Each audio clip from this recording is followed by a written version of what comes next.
Hello, this is the Whitman Conservation Commission. It's April 7th, 2026. It's 7:32 p.m. First, we will do our business. What? Louder? Okay. Yes, thank you. First, we will do our business. Gotta hold this.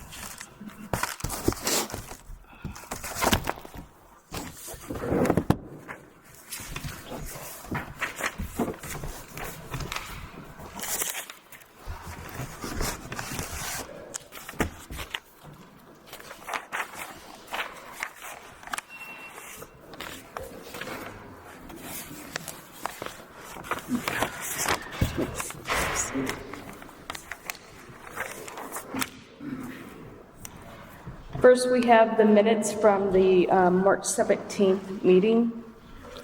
Does anybody have any changes, questions? No. Okay. No. Action item was the Hobart Dam Committee update. Do you have any updates? Yep, so as part of the Hobart Dam replacement, there's a proposal that we're looking at getting a grant to replace the Hobart Dam. For those that haven't seen it, take a walk down the Hobart Dam and you'll understand why. We were under the gun in the Hobart Dam. We're looking to replace the dam down at the Hobart Pond. And if you take a walk down there, you'll see the condition that it's in.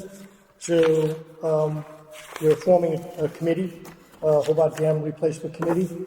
And one of the initiatives that we have is to file for a grant. And we are partnering with, for this grant, we're partnering with Verdantis.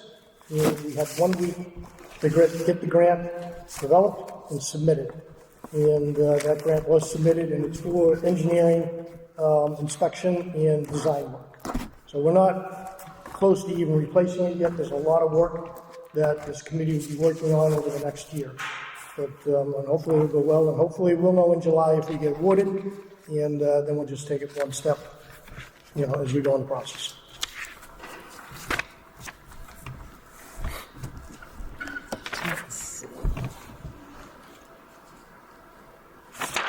And that's it for the action items. Does anybody want to change anything? Questions? No. I need a motion. Second? Second. All in favor? Yes. Aye. Okay, we have 2 payrolls. One for March 21st, 2026, and one is for 4/4/26. Does anybody have any questions? No. Need a motion? Motion. Second? Second. All in favor? Yes.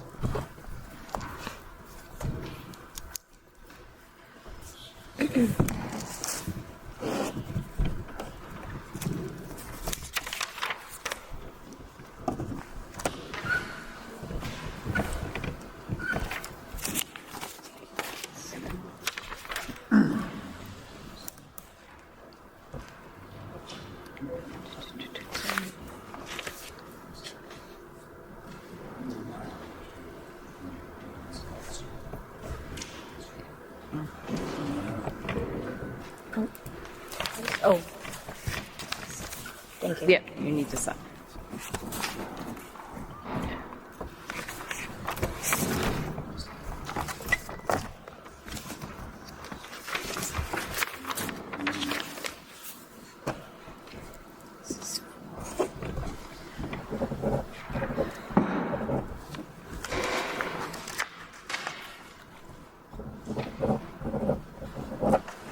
Okay, this is for this one.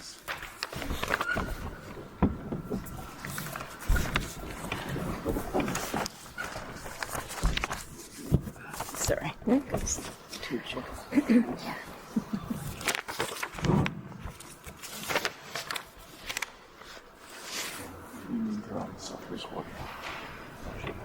Let's see what that is. Okay, we are going to change up our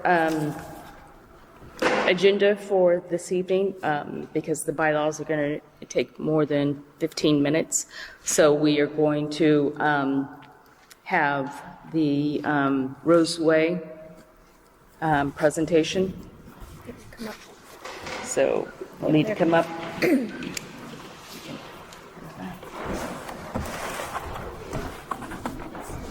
I'll leave that back before they start talking because I've got. You do? Okay, yep.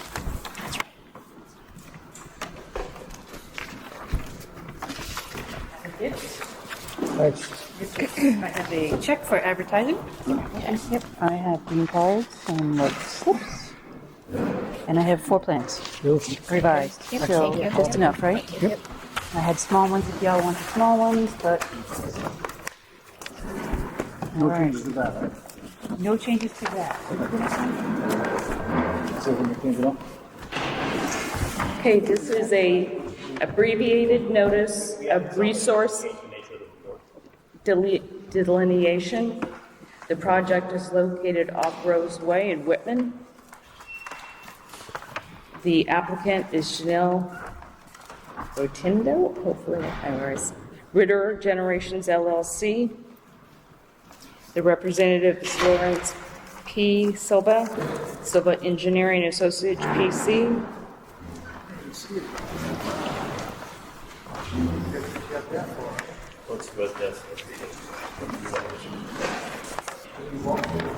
You can turn, because we have to probably turn a little bit. If that helps. Is that all right? So we can see the. I can give We one have copy to them too. I can try to give these with you. Do you want me to give one copy down to these folks so they can look too? That's You can if you want. Is that okay? All right. Just get it back.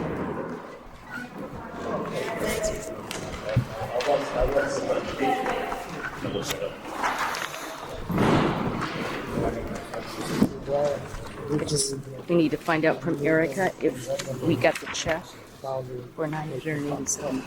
Okay, what was the check she just gave you? That's for the ad, That's for the ad, okay. but there should be one for $1,012. You might want to $1,012 and how much cents? And 50 cents is for our piece of time.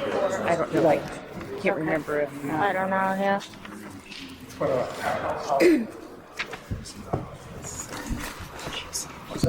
nope, just give me a second.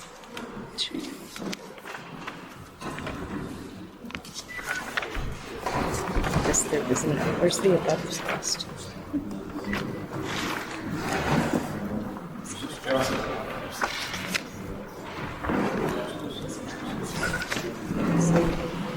If you don't get it in the abutters list with this. I don't know. I'm not sure. You get one front end now?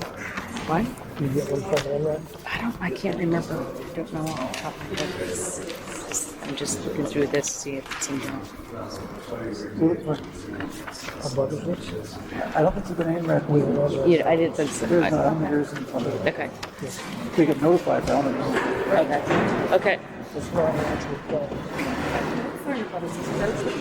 So when everybody can sit down and find a seat, we will start the presentation. So the way this works is he will do the presentation, the board will ask questions, then after that, we will turn it over to the public for questions. Please raise your hand, state your name and your address, and we'll let you answer the questions. But just so you know, it only applies, any questions must apply to this, not about animal, wildlife, or anything like that. It's specifically the wetlands and where everything is, the determination. Hold on. Let me try first. Hold on. All set? No, do we need anything to do anything with the abutters list? No. No. No, okay. You don't want the mic? Let me try without. See if you can do that. Okay, can everyone hear me okay? Yes. Okay, thank you. My name is John Zimmer. I'm a wetland scientist at South River Environmental on behalf of Ritter Holdings. This application is what's called an abbreviated notice of resource area delineation. And what this application does is it seeks to confirm the wetland boundaries within the property. So there's nothing else proposed aside from reviewing the wetland lines that are out there. So this is typically the first phase in any type of evaluation of the property to see what else can be done. So right now, there's nothing being proposed out here. It is just to review the wetland boundaries, which is what we did with the commission on Saturday. The property, for folks to get their bearings, is accessed by an easement off of the end of Rose Way. It's this entire parcel, which is lot 73-48. And we also requested the review of a small portion of the wetland line off of the end of Morgan Road by the pump station. Back in November of last year, I went out to the site, I delineated the wetlands out there. Silva Engineering did the survey. They compiled the site plan that shows the wetland line. If you can see, it's a little hard, but if you have your 11 by 17s, the stippled areas are the wetlands, and the unstippled area is the upland in the interior of the property. So about a month ago, we submitted this, what's called an ANRAD. We made notice of resource area delineation to confirm the boundaries. We went out on Saturday with the commission. We made some small modifications to the wetland line based on the current site conditions. And through that process, we were in agreement with the commission on the revised wetland boundaries, which we provided. So if you look on your 11 by 17s, there's a small finger that comes over here that was added. A small triangle up in this area, and small piece up by the end of the main changes to the boundary. That is pretty much it in a nutshell. All we're seeking to do is to basically lock down these wetland boundaries, and that is. Just a caveat on the plan. I know you don't have it in front of you for the commission. I showed the old ones in gray, and the one blue with the nice color.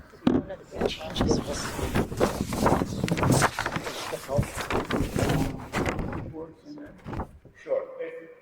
Once the commission reviews the site plan and approves the wetland boundary, they'll issue what's called an order of resource area delineation, and that will confirm the resource area boundary for the period of use.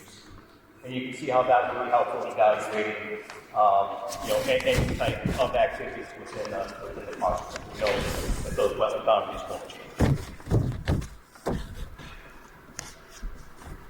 Do you have any questions? The last question. Let the board go first. Do you have any questions? No, so I just want to say I appreciate spending the time with you guys Saturday, walking the land. It was an interesting piece of property to watch for sure, and appreciate you making a revision. It's reflective of what we agreed to. Okay.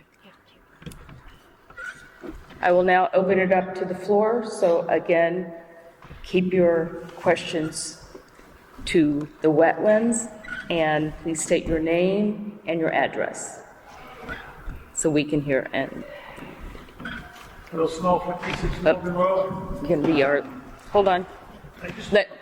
Hold on. What was your address? Leanne will come bring the mic. Was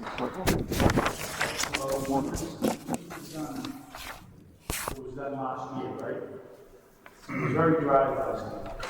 This, How long was this? we walked this property Saturday, this past Saturday. Okay. Yep. So wetland gets, and then you can expound a little bit.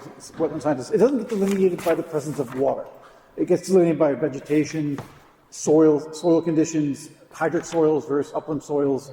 So, I mean, you can have a wetland that's full of water, or you can have actually a wetland that doesn't appear to have water, but it is a wetland material because it has wetland plants, wetland soils. So you can talk a little bit about what is a wetland versus a water body. Sure.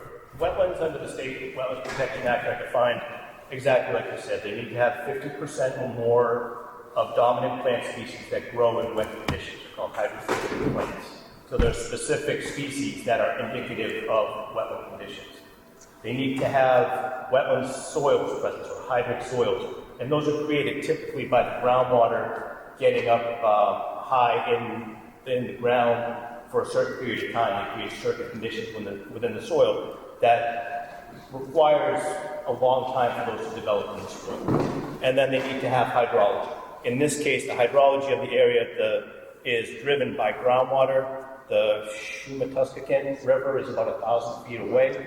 It's all, basically this whole system is basically tributary to that stream that's a ways away. So when you go about delineating the wetland boundary, you're looking at those three things. And typically on this side, you'll have those conditions, and on the upland side, one of those conditions won't be met. You either won't have hydrosoils or you won't have a predominance of hydrophytic vegetation. Those are pretty much the two main indicators that I look at when I'm on the field. The system allows for drought conditions and wet conditions, so you don't get these, variables for seasonal change. Wait, hold on. Wait, we need the microphone because we're recording and it has to. Kristen, 91 Oak Coach Road, across from the water pumping station. Just looking at this, I mean, if that pumping station was down at all, like, we're underwater. I'm up a little hill at the bottom of that subdivision. Everything drains through my yard. That pathway across that you want to go into when you enter by the pump station, the pathway itself is a river, I don't know, 3-4 months a year. Not including that drainage, sewer drainage there. The existing sores are collapsing.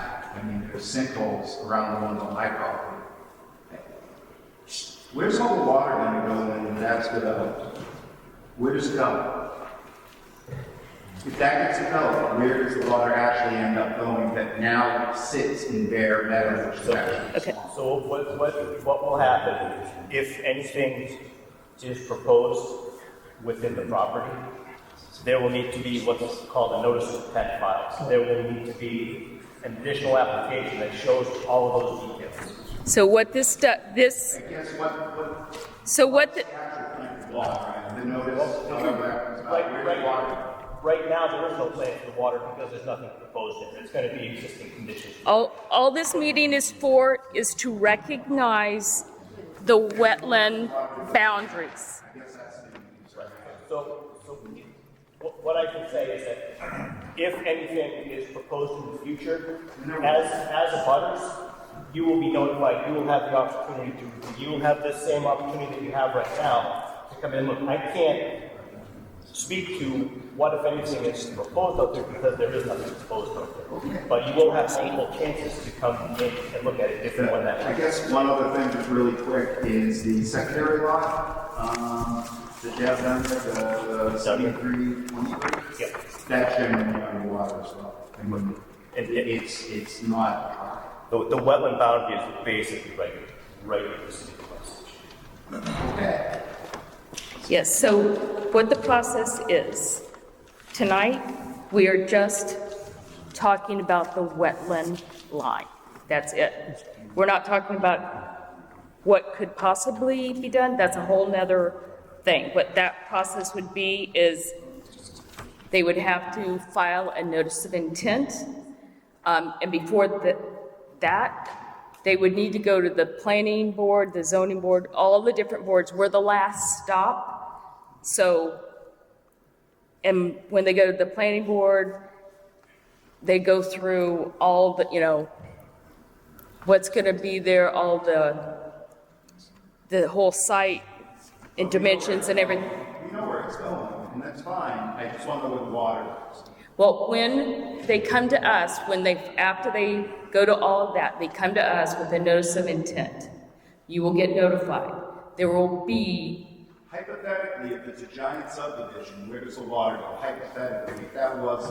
Until we have a site plan, we can't do that because the engineer won't be able to, he can't tell you right now how much water will be dispersed because there's no buildings here. So it has to The be. existing buildings, there's nowhere for the water to go currently. You have the rise of the railroad tracks coming down, forming a buffer on one side, you have the river running through it, and then you just have marsh as far as you go. The sections in the middle under the main piece is dry sometimes, but the rest of it is. The line that runs behind the properties on Old Coach Road is usually a river. Like, it's a big stream. The best thing you could do is to jot your notes down, wait for them to decide whether or not they're gonna build anything there, and then watch for notices from the zoning board, the planning board, and eventually the Conservation Commission again. So right now, it really is just the boundary. That's all we're working off of. Good. So there's no wetlands. Hold on, you need to, the gentleman over here will come back to you, but you gotta raise your hand. Is and- Bill Snow, Bill Snow? Yes, okay. We'll come back to you. Yeah. My concern is, this has been done before. When Spanction owned the land behind me, and he tried to put in the development there, and the town turned it down. He said the road wasn't wide enough. And then years later, Mr. Eaton got his hands on it, and whatever happened, and now Roseway is where it is now. When they first started, the same process that's going on now, from my backyard, 3/4 of my yard down, behind my yard, was all considered wetlands. It was all taped off with pink tape, that was all wetlands. That all changed when everything got approved for Egan to develop it. So now the wetlands, it isn't 3/4 of my yard, it's 1/4 of my yard. They keep moving the line, and it's still soaking wet to the left of the woods that remain behind my yard. Now, my neighbor across the street, this gentleman here, bought the property behind me. So I have plenty of access because we're good friends, I go back and forth, and that's soaking wet, maybe halfway behind me. But to answer your question, the solution for them is to put in one of those ponds. And the problem that we had with the pond is that pond was holding water, which means there's more insects. Both of us discussed it, we came to all the meetings, and they had their little concrete tube that went through the outside of the pond to just feed that water into the woods from where the telephone line runs through. Well, they're still holding the water. They ended up giving permission to drill the holes at ground level, so that water's just rushing straight off the street and right into the woods now. So it's all there. And this to me, you know, I understand this is all part of the process, but to me, this is already, it's not a done deal, but you can see what's coming. And I couldn't, and when I came to these meetings before for Roseway, I asked them, what is the point of me being here? What can I do? And they told me, there's nothing you can do. And Roseway took place. And I'm afraid this is what's going to happen again. And I know we're not talking about building and all that, but that is ultimately what's going to happen. And there's not a lot we can do.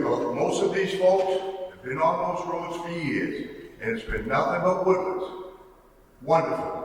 Because the main thing with the woodlands is they block the noise through 3/4 of the year from that train. I mean, you can feel the vibrations in our house that far away. And in the winter, it's worse. So you start developing in there. Now, you're not just changing, but, you know, getting rid of the woods, displacing more animals, because we have tons of animals. We have wood sharks, we've got deer, we've got coyote back there, we've got turkeys, rabbits, foxes. You start displacing all that, they need somewhere to go. But you're also removing a barrier for the trains by taking down all those trees. So to me, I get what you guys are trying to say, but I just don't trust this because I got burned before. Now it doesn't bother me that, you know, Roseway is there. I don't have any problem with that. But if you start going into all of that where it is wetlands, I can pull up the soil. I'm not disputing what you guys do, but to me it just seems like a flim flam. They're gonna do like they've done all over different parts of town. Done it in Abington. You dig those ponds, and what? It's more houses. That's all it is. It's more houses. You're not doing any of us any favors. We've been here taxpayers for years, and we seem like we're the ones being punished for it. I think, I get it, they bought it, it's wetlands, but you're not buying it for no reason. There's a reason to buy it. So come on, let's stop all this. Point taken, but for this purpose, I mean, I know there's a process, and you mentioned the process. For this purpose, the only question on tonight is where the wetland boundary is, and then we agreed with the consultant in where the wetland boundary is based on Massachusetts Code of Regulations. That's all that's happening tonight, right now. But I know there's a process going on. If there's going to be development, it's going to be that's going to be down the road. There's going to be planning board, zoning board, conservation commission. There's going to be more meetings. So. But to what I'm saying though is, No, I understand. I know. But for this purpose, right? Because this is going all night. No, you could have just sent us a map. You could have just sent us this map and just said, this is what the wetlands is designed behind your house now. And left it at that, because really, technically, what is there for us to do here, other than you're informing us this? We know that, we know what's going on, we're not stupid. Yeah, the only decision tonight is agreement by the board that this is the delineation of the wetland. That's it. This is the state's process. Right. This is what we have to do. I get all that, but is there really any need for us to have been here? You could have just sent us a map. Well, that's not the process. The process is, You decided that is what the boundaries are for wetlands, right? this is So we're the, not voting on the delineation, or we can't voice our opinion that we disagree with that delineation, or that we're concerned about the future use of that delineation. well, I can't because I had foot surgery, but the commission walked the property and realigned it. We had them move the wetlands, so it has been adjusted, right? From walking it and looking at the vegetation, looking at where they flagged, and we moved the line. So that's the only thing that, Which way did you move the line? what? Did you expand the line, or Did it shrink or is it getting larger? The area that's open for upland was shrunk. Why do we have this property? That's what you want, that's what you're asking for. That's what I think that I'm hearing. Hold on, I need name and address. hold on, Name and please, address. wait. Let's show her. We'll get to everybody, just please. Well, we have to record a meeting, but we're yeah. also that there's no way the recorder can hear your voice without a microphone. Yeah, so you just have to wait. Please take your turn, raise your hand, and Hey, so I live on 44 Morgan Road. please. And the name? Christopher, sorry. And I'm seeing the property line here. You have your study, I'm assuming, that you did. But why do I have new property markers in my backyard? 44 Morgan Road? It's not on here, so why would the that plan references is down in that corner off Morgan Road, and there are property lines all marked out, and it looks like they would use the entire He said street 44 more. all have new property markers, so 15. Yeah, but he said it's not on the map because it's not within the 100-foot buffer. Yeah. Right? But In looking at the plan, my it's, basement's flooded like 3 times since I moved here. in looking at the plan, I'll let you guys speak to it too, that is outside the scope of this particular hearing for this just property. curious, somebody was in the woods in my backyard marking my property, Yeah. and it's not represented on this print. We, I'm just curious why that happened. whoever did that for whatever purpose was not part of this process here. It could have been a different engineer, a different surveyor, the town. And when was this done? This was Yes. surveyed, this morning, for one, all the new lines. Well, when was this print? When did you guys make this print? This new print Yes. was just made this afternoon. Yes. The new wetland- They When did the study start? they walked the property, the site inspection on Saturday. Yeah, so in the past few months, we've had new property markers. The on property entire markers wouldn't street. have been part of this. If they're down Morgan Road, I would suggest you call the town. So I it's would convenience call the of- neighbors or whoever had their lines marked. Maybe they hired a surveyor. A lot of trees have come down, so people are marking their property lines for that purpose. You may want to investigate with the neighbor. So my neighbors right here, right Okay, here, they didn't do right the- here. But we're not right over marking- here, and nobody's. That's not marking- here. That's We're not not marking- us. That's not what we're doing. Property Just boundaries. to speak to his point right now, If you don't exist on this little thing, does the water stop magically at that line? But does the water not proceed beyond that line to its property? So my For this main purpose, question yes. is, are there no wetlands For this purpose, past this the lines do property? not go off this map. For this purpose. I understand, but we're not doing that right now. This is the only purpose of this meeting. We didn't ask for You confirmation. get it though, right? We didn't You know ask what I'm for, saying? yes. Like it's. I'm sorry. I am Rebecca from Silva Engineering, who surveyed this with them. For whom? Who For requested Ritter it? Generations. Who made it? Ritter? Ritter Generations. Oh, you don't have to. I'm Ritter not Generation, so who are they? the applicant. The applicant for? This property. Because they're going to? That's not. We don't know. We don't know. We don't know. We can't make assumptions. We, Offers for dry wells in our yards, start making offers for the mitigation for the water. Is where you need to go. Because obviously, it's gonna proceed, and Ritter's gonna get what they wanna get. And the people they hire are going to determine what they determine. Start offering this money. Leon, I That's where I'm think, at. Joan, did you have a question? Does somebody else? Sorry. Getting your steps. You say your name and your address. How you doing, John 469, Rose Way. Could you please, kind of help us out to understand this map? So the uplands, that's the clear area there, in the map? The what? That's more or less, let's call Would be yeah, this. clear. it, I do, So, if the unshaded area in Yep. the center part of the property, that's yellow. so that's technically, it's called buildable, right? Sorry? That's buildable? It's upland, so it's potentially buildable. Yeah, potentially, okay. Now, the other side area there, is that, let's say, non-buildable? There are provisions in the Wetland Protection Act that allow you to cross a wetland to get to an upland. Okay. So they can potentially put a little bit. There are performance standards as to how much wetland you can offer across. Yeah, well, so potentially would your entry point be, let's say, at the end of the roadway? Or would it be over to the left there at the top where there's opening uplands? There's an existing access off the end of the roadway. Okay. So my other question is on your letter that you sent out to everybody, it actually notated this plot plan and the one next to it, that's the plot right up. Why is that not being spoken of, and why was it listed?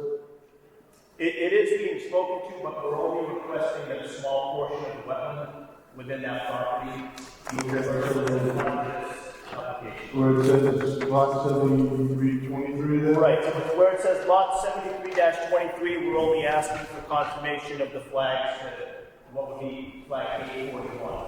There is additional wetland, and it keeps going to the south, but we're not requesting that to be confirmed this.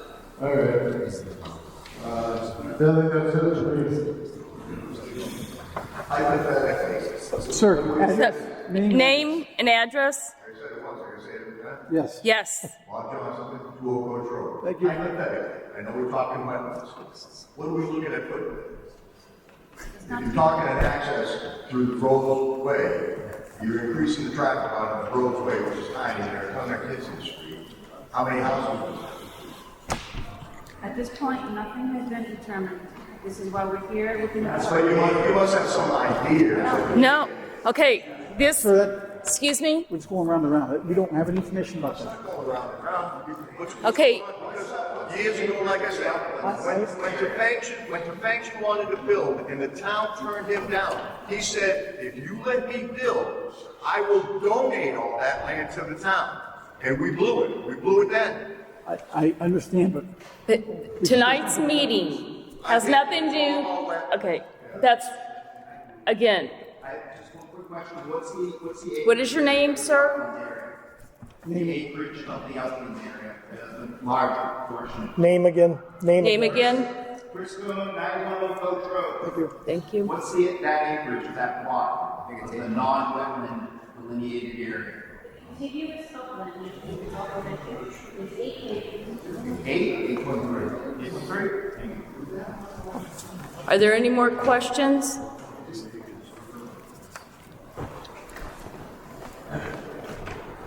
Hi, Peter Souza, 62 Roadway. For basic questions here, I'm not quite sure. So, according to what I've heard, a vegetated wetland cannot be built on unless we go through certain probates, correct? You cannot build on wetlands. Okay. It's method. There are certain provisions. Excuse me? Yes, but Unless there's, So the Wetlands Protection Act allows for a certain amount of wetland to be altered to get from an upland to an upland. Okay, so do you know what those provisions are? Like how much room, how much? it depends on the type of project, honestly.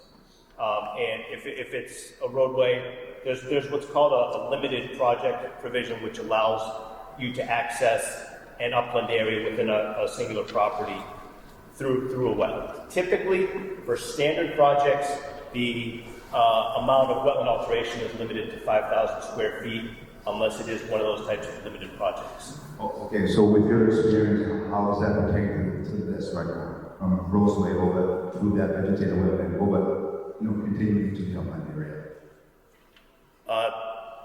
As far as space? Honestly, I don't know what the design of the roadway would be through there, so I can't give you an exact square footage of what it would be. For us. But access, if it was gained off of Roseway, would need to cross that part of it. Because there's telephone poles there as well.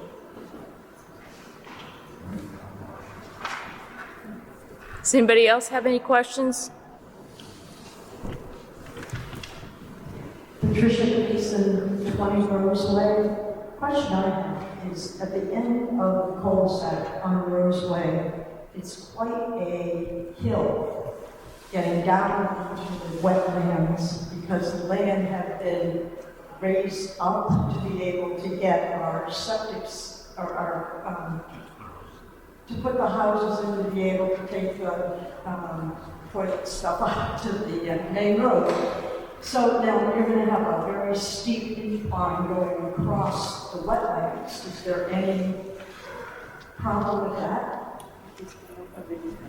Again, we're getting into engineering and design type discussion, which can't really be spoken to at this point until we really look at the topography and what could actually be done out there. I mean, all of those factors, whether it's elevation or the sewer easement or the electric distribution line, that would all be accounted for. But like we said, we're really right at the start of anything within the property. So if something is proposed out there, all of that information is going to be included. I'm sorry, it feels like we're not giving you answers, but we really can't give you answers because we don't know, until we go back to the drawing board and see what actually could be done. Thank you. So just continuing on that, we'll have an opportunity again to come back and go through this and knock it down because there's nobody here, obviously, besides the British corporation that wants it done. Right. That's an important point. If something is done in the future, it's going to have to go before zoning, in which case all the abutters will get notified. If it goes to planning, abutters will get notified. You'll have multiple opportunities to look at anything that's proposed out there and have input into the process, including conservation. So that there's, from what I can gather, at least 3 other touch points where you could actually review things and discuss it with the various groups. Thank you. And you bring up really good points. This just isn't the forum for those, but it's a good idea to, make note of those and bring those to the zoning board, the planning board, and back here when something is, put on paper, a site plan for development. Does anybody else have any questions? My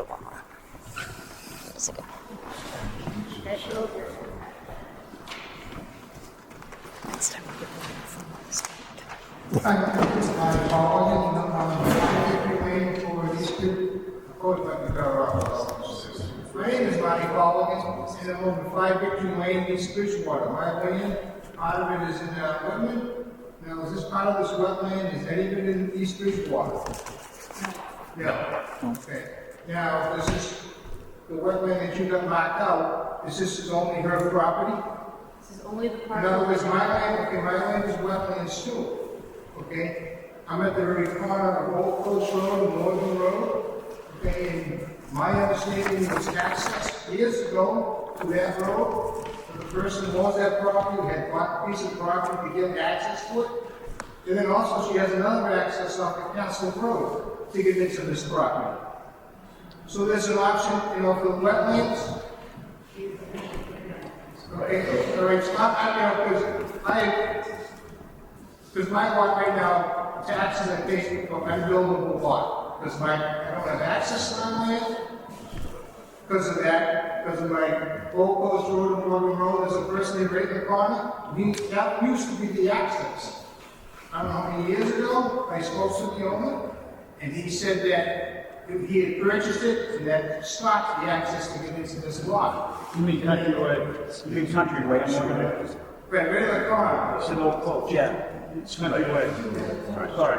Oh, Countryway, right? Sorry. Right, so for the purposes of this, your property is located. Yes. Significantly further Just try showing. to the south. So with respect to this application, your property, there's no. Well, it does, right, but it will change the wetlands, like you said, I know you want to build on wetlands, because you can build in wetlands in Whitman, okay? East Bridgewater, so what's up? You just move the wetlands to somewhere else to take the water, like the ditch area or something like that, and it causes problems. You know, that's, like I said, this is to mark out the wetlands, but yeah, I further south, there's also an incident that happened that shows that the wetlands work. We had a fire hydrant hit about a year and a half ago, and 400,000 gallons of water went down the street, and no one was affected except for the wetlands. They took it all. Okay, so that should show that the wetlands, it serves its purpose.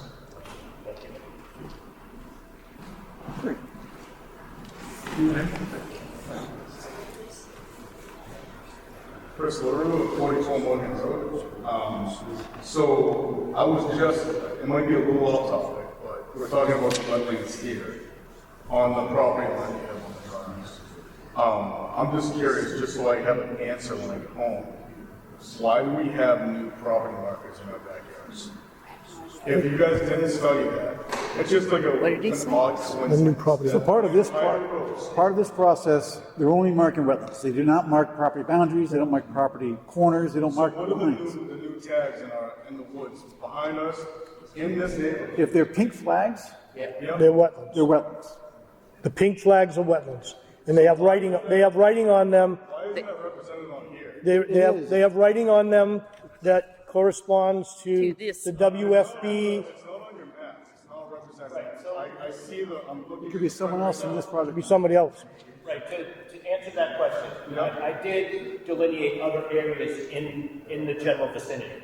Yep. But what we're asking for today is just this property and these flags. Like I said previously, this wetland absolutely goes further south along. Oh, so you did mark.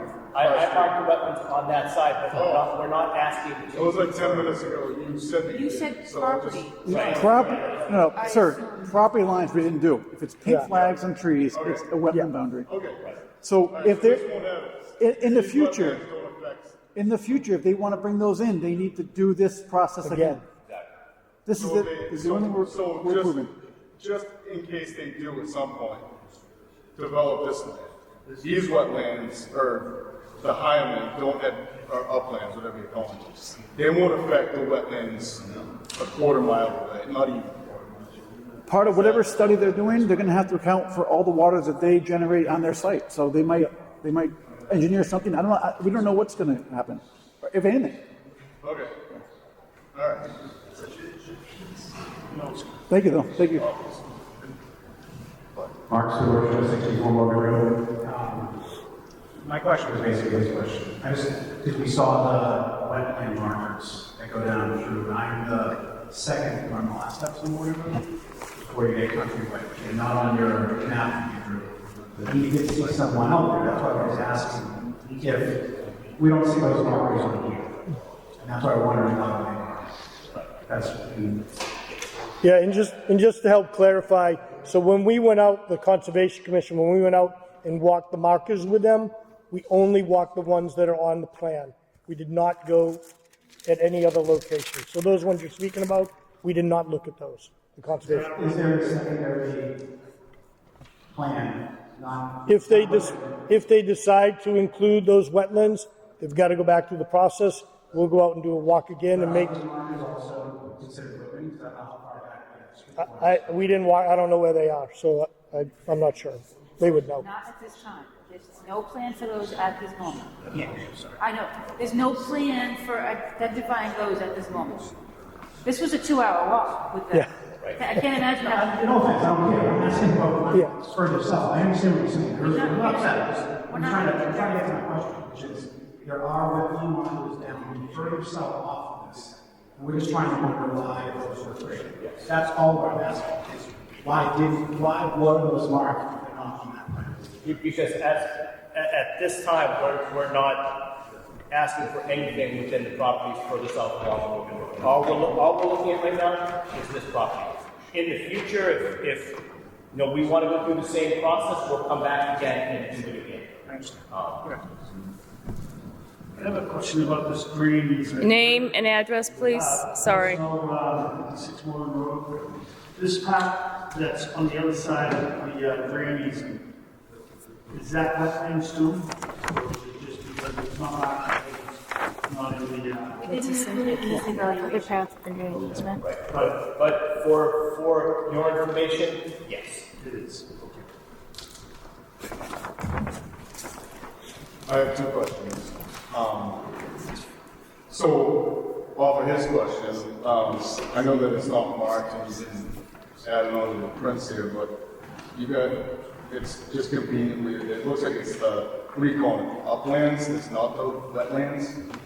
Why is it marked as uplands if it's not part of the, is it just like, pasted it, or? On the site plan, the stippling should have continued down into this lot. So this all should, it all is wet, it's just not stippling that way. So anything, if you're looking at the site plan, anything to the east of that boundary line is wet.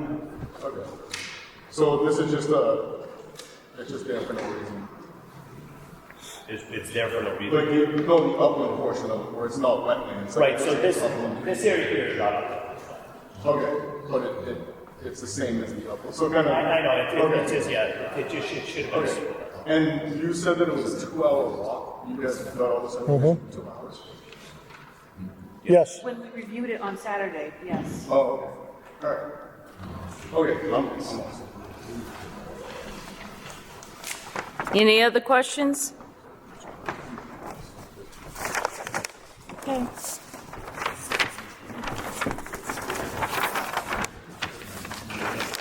Does anybody else have any questions? Oh, the attachment?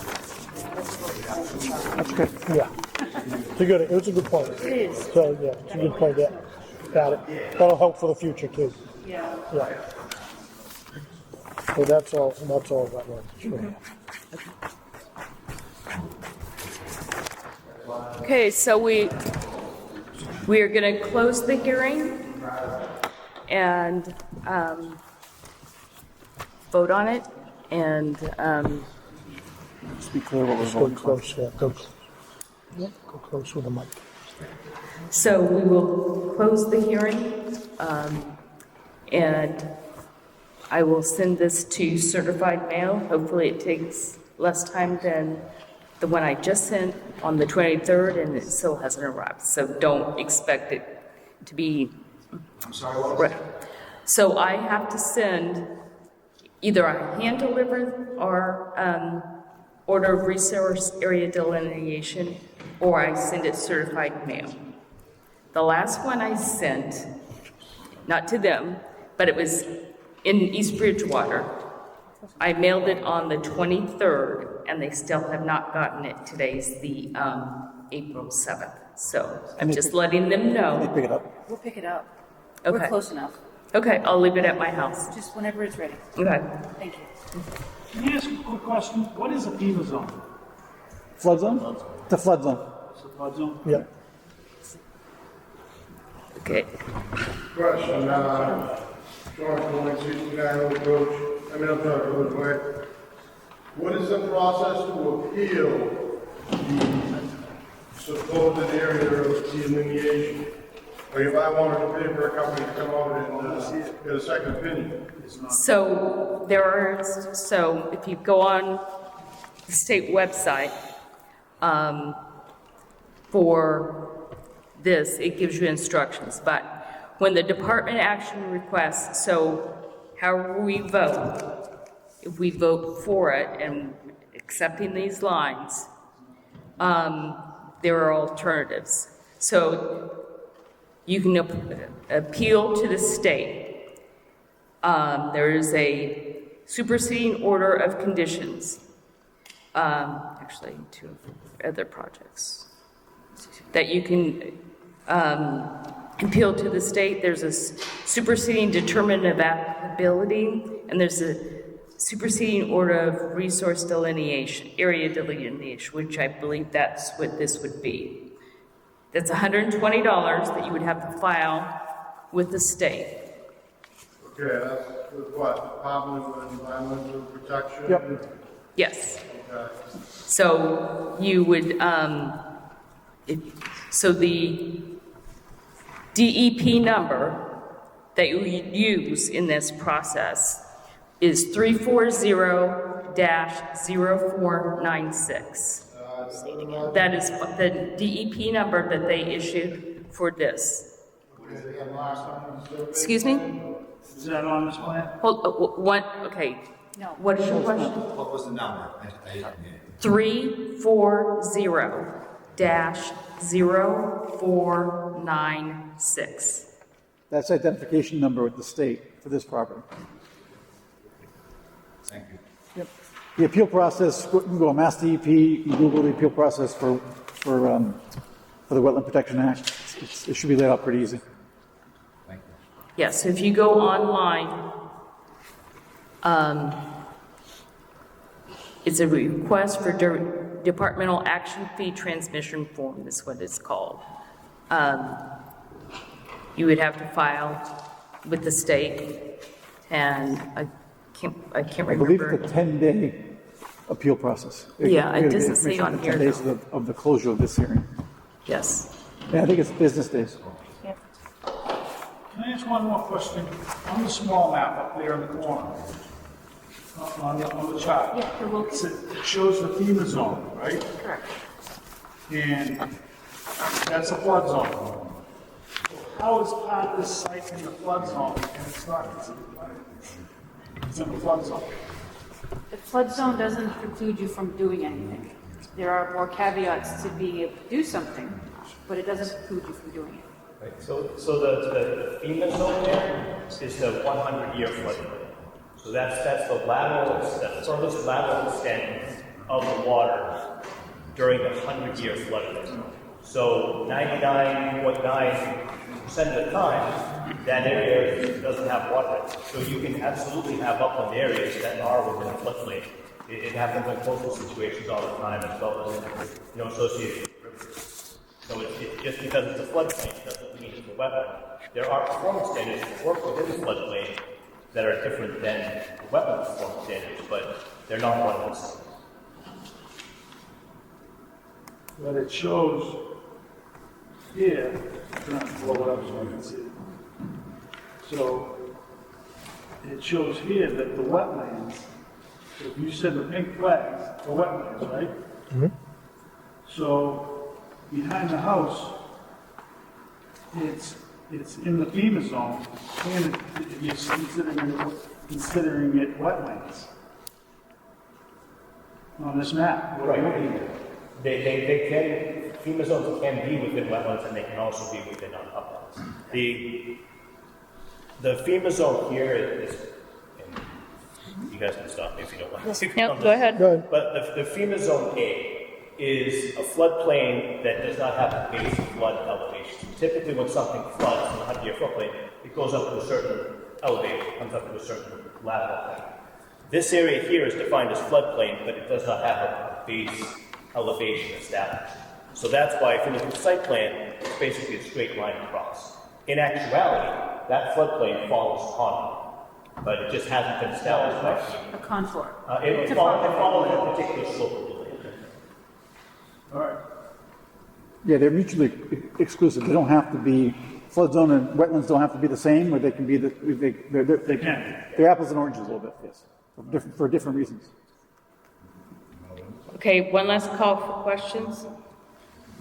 Dennis Gleason, 20 Rose Way. When the board looks to decide if this is now the wetland, do you have in front of you, or did you have in front of you, a prior thing so you know how much it was changed? Or is this the first time this is determined? So we had the original wetlands that was delineated by the engineering group back in November. And we just walked it on Saturday, and we made multiple revisions based on vegetation. Before November, was there a prior map that said this is wetland in 2020, whatever number? Not a survey map. Mass DEP has a plethora of maps for every town, every property that you can look on to see if it's a Mass DEP wetland or not. Yeah. They're not surveyable and they're not guaranteed, but it gives people an idea if wetlands are in the area. And then you have a survey company come out, survey the area, and then you have a wetland scientist come out and look at the soils, the plants, in the presence of water and upward. The base of my question is, do you have a feeling for how much this has changed? Or is this effectively to you the first time you're saying, yes, this is wetland? No, I've never looked at this property No. before. This is more of a snapshot in time. It's good for 3 years. Once the vote, we'll vote for it or against it. But it's a snapshot of what's there now. So if there's going to be something that's going to be going on the property, they can base their whatever development if they are on this wetland spot. It's because when we first built there, we saw the general area. Yeah, makes sense. And that whole area was vegetated wetlands because I wanted to try and extend. We couldn't. Okay. Yeah. So it went past the poles. And as you into what develop, looks like you're calling uplands now. as you develop other areas, I mean, hydrology will change, and when you put houses in, things will dry out and things will change over time. I mean, you're talking about 20 years. To build on what they're saying, what's the baseline? There has to be historical data for when Rose Way went in. There has to be historical data for when Old Coach Road went in. There has to be historical data that you should have on file somewhere as to what that was delineated at 5 years ago when Rose Way went in, 10 years ago, and other developments were done. When the extension on Old Colony was on, there had to have been some kind of similar thing that happened, and that should form a historic baseline that we can compare against that rather than a snapshot of November and 2 hours last week. Seems reasonable to me to consider that. That's a really great point that you made. And to say, I don't know, isn't really a great answer. We probably have them in our file cabinets downstairs, but we don't take that into consideration, what it was 10 or 15 years ago. We take in consideration what it is now. Sure, but it puts into a little bit of discrepancy when somebody wants to build something potentially, as opposed to only a few years ago. And now that there's interest, it probably should be. Yeah, not taking that into consideration is a dereliction of duty. It just is. It has to be taken into consideration. And then if it's changed, document how it's changed and why it's changed. And actually be able to answer that question, especially when you're talking about something like ecology, which is constantly changing, right? You can't take a snapshot during one period of time and that's it, we're done. You can't, especially when you have the data available to you. You have the data available to you.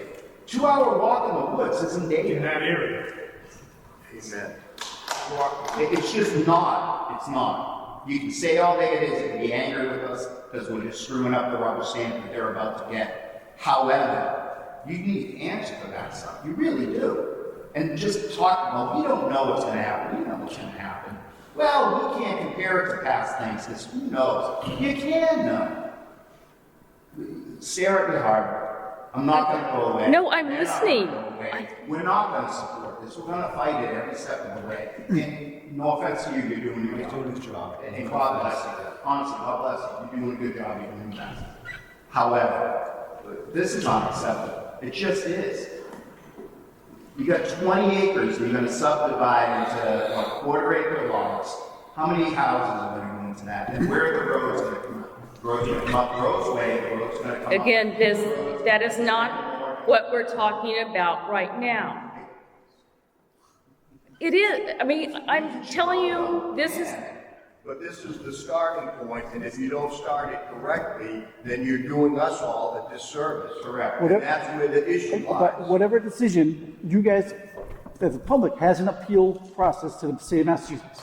We understand Okay, all all that. right. You're making it. This sounds like it's a done deal. People who are hired. No offense. I'm not accusing you. He's a certified wetland scientist, and she's an engineer. So, so they're certified professionals, and they're coming to give their opinion, professional opinion. They're paid professional opinion. But, It's- sir, it's a, And then a 2-hour walk in the woods. okay, our inspection was a 2-hour walk. They spent far more than time than 2 hours in the woods, documenting everything. Oh, yes, they did. They Okay. have to come to a conclusion that there's X amount of usable area for them to build a division, subdivision. Sir. Because that's the purpose of it. And we're all adults, so we're not going to pretend that that's not There, However, what I'm saying to you is, as a board, or what you guys are doing, has this been independently done? It's not just a walk by you guys, but a group of people like this that the town pays to make sure that that's being done properly. Has that occurred? Has comparisons of past wetlands areas, has that occurred? Has there been any impact on how Rose Way affected, like Mr. Johnson's property? How it's affected our properties? How all of the building that's gone on around their meadow over the past decade has affected everybody's properties? Half my yard is unusable half the year. It didn't used to be. It didn't used to be. Now it is. It's all climate change. It's water getting displaced by building. That's what it is. And we all know that that's where this is going. And we want an honest approach to it. We just do. then what the process is, like I said, after we vote, listen, please, let me finish. Sure. The process is you file an appeal with the DEP and they will respond to this. They will come out and they will do their own site inspection. Then, can I finish, please? Before the vote, may I ask, before the vote, would it be possible to table this for a week or 2 weeks for you all to actually look at the past data and come to a conclusion as to what might have changed? Is that reasonable? Never done it before, I don't know. I think there's so much consternation on this, maybe we should. Okay, that's fine. If I may, I appreciate your comment on the past data, but with respect to this process, that it is based on what is there now. Even if the wetlands were delineated 4 years ago, this filing and the review that's done by DEP would be done based on what is there now. And I understand that. My concern is how previously, What's more specific about what we're like, let's see what how construction that was approved because of the previous delineation has changed the map today. So from my perspective, when I first went out to delineate the site, I had never been on the property. I did not know Roseway. I delineated this based on my professional experience. Absolutely. You know, I do not go out and delineate sites with development. I agreement too. what it is. I mean, delay it. this property is not part of my professional reputation. So I'm going to delineate this in accordance with the parameters under the Wetlands Protection Act that I can We defend. understand this is a snapshot. You did exactly what you need to His do. concerns, Fine. review those web findings and see. You understand why we would like a second opinion, and we shouldn't have to appeal it to the state to get a second opinion. The town should defend us. We're the taxpayers. You're supposed to represent us. 1, 2. I would love to see how all the other developments have affected that over time before we go, you know what, in this moment, in November, it's perfectly fine to do this. In 3 years from now, we're all flooded in our basements. I think that's reasonable. And I think that's the concern everyone has. Yes, sir. Very quick. That is exactly my request to the board. I'm not asking for a long time. I believe you've done exactly what you were paid to do. You don't know because you don't review what was before. Before the board make a decision, if there is a prior thing, just know what change has been made and make sure that it makes sense. And this is not a moment in time decision that's way apart from what it was the last time this was done. So we have talked, and we will continue the hearing. What's our next, I turned off my phone. It's the next meeting. 21st, 121. What? 21. So we will continue this till April 21st at 7:45. Thanks. What we are going to do, we will look at the Roseway site maps and give you we will look at those two, the Roseway compared to here, and let you know what we find. And that's fine. You will not be getting a notice. 7:45, April 21st. Yes, sir? Probably downstairs. It will be downstairs. Just to let you know, when Roseway was developed, Mr. Egan had to change the elevation of the whole development going down grade. He had to raise it about 20 feet. He had to bring in fill, and where my house is, he had to raise that whole thing because of water issues, etc. So everything was downhill. Which is sort of the point of the snapshot in time, right? Because if you look at the old documents before that was done, the wetlands are going to be different because 20 feet of fill will change hydrology in the area. That's why we look at it as a snapshot in time. And it's good for 3 years. Now, if no one does this in 3 years and it expires, they're going to have to go back out. We're going to do this all over again. And then 3 years, it might change in 3 years. But what I'm saying is, you can see the change that happens since. But sir, the laws are very clear. The determination is what the change will happen again. But they're seeking approval under the laws of the state of Massachusetts. That's what they're seeking. But we'll continue it. We're going to look at previous filings for Roseway, and then we'll talk again on the 21st. The board, and not to discount anybody, but what kind of professional training or past do you all have in this type of work? Or are we just trusting Mr. Silva here? Well, he's a certified The financial connection to. He's a certified wetland scientist, and she's an engineer. I'm a professional engineer with 25 years of You're on the experience. board, sir? What's that? You're on the board? I sit in the Conservation Commission. Okay. He's the vice chair. And then we have, Sandy's been on a board for almost 20 years. We have, we have many years of experience up here looking at the town of Whitman. We look at, I'm just saying, professional. we're not professionals, we are volunteers, we don't get paid. We learn. There's concern in the town that, there's a shortfall of money. Shortfall with the school, the shortfall of this, so we can understand pressure on your end to collect tax revenue, to build, and everything like that. It's there though. You can make that assumption, but I wouldn't make that assumption. But I'm saying we as Just so you know, I'm just going to let you know. So when they file, where's the sheet of paper? Oh my gosh. We're looking at the report. No, it's the one with the fees. The fees? Yes, I'm just going to let you know what the $1,000 state. It's on the bottom of the page. Yes. Oh, yeah, I was looking at the wrong one. So just so you know, the town itself received, just for this filing, $987.50. That money goes into a fund. It's our notice of intent fund. We use it to take care of the ponds and, you know, everything else. We're not a money grabber. We're not doing this, you know, when a big subdivision comes, we're not like, yeah, we're gonna get all this money and we can do all this stuff. That's not, we base our decisions on what the laws of the state of Massachusetts says we have to look at. We're not looking to grab money, you know, or anything like that. Like I said, we're volunteers. We don't get any of this money. No, it's town revenue, not for Yeah. you personally.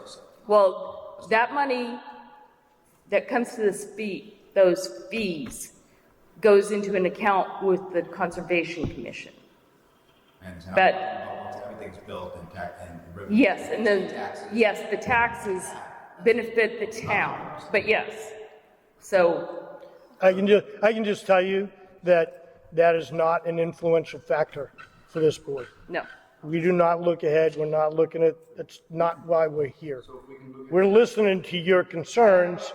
As people bylaw thing, is it that there isn't a current, like we're supposed to be voting on bylaw adoption later at a different? At the town meeting, yep. Is that correct?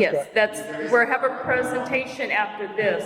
It's gonna be a long night. Yes, because I'm gonna suggest, So the establishment of the fees and all of those things, that doesn't exist currently? correct. That's right. The state has a filing fee system that the town gets a portion, and the state gets, the bylaws are going to be in addition to the Commonwealth of Massachusetts rules and regulations. No, that's fine, I don't mind that, I'm just asking. Yeah.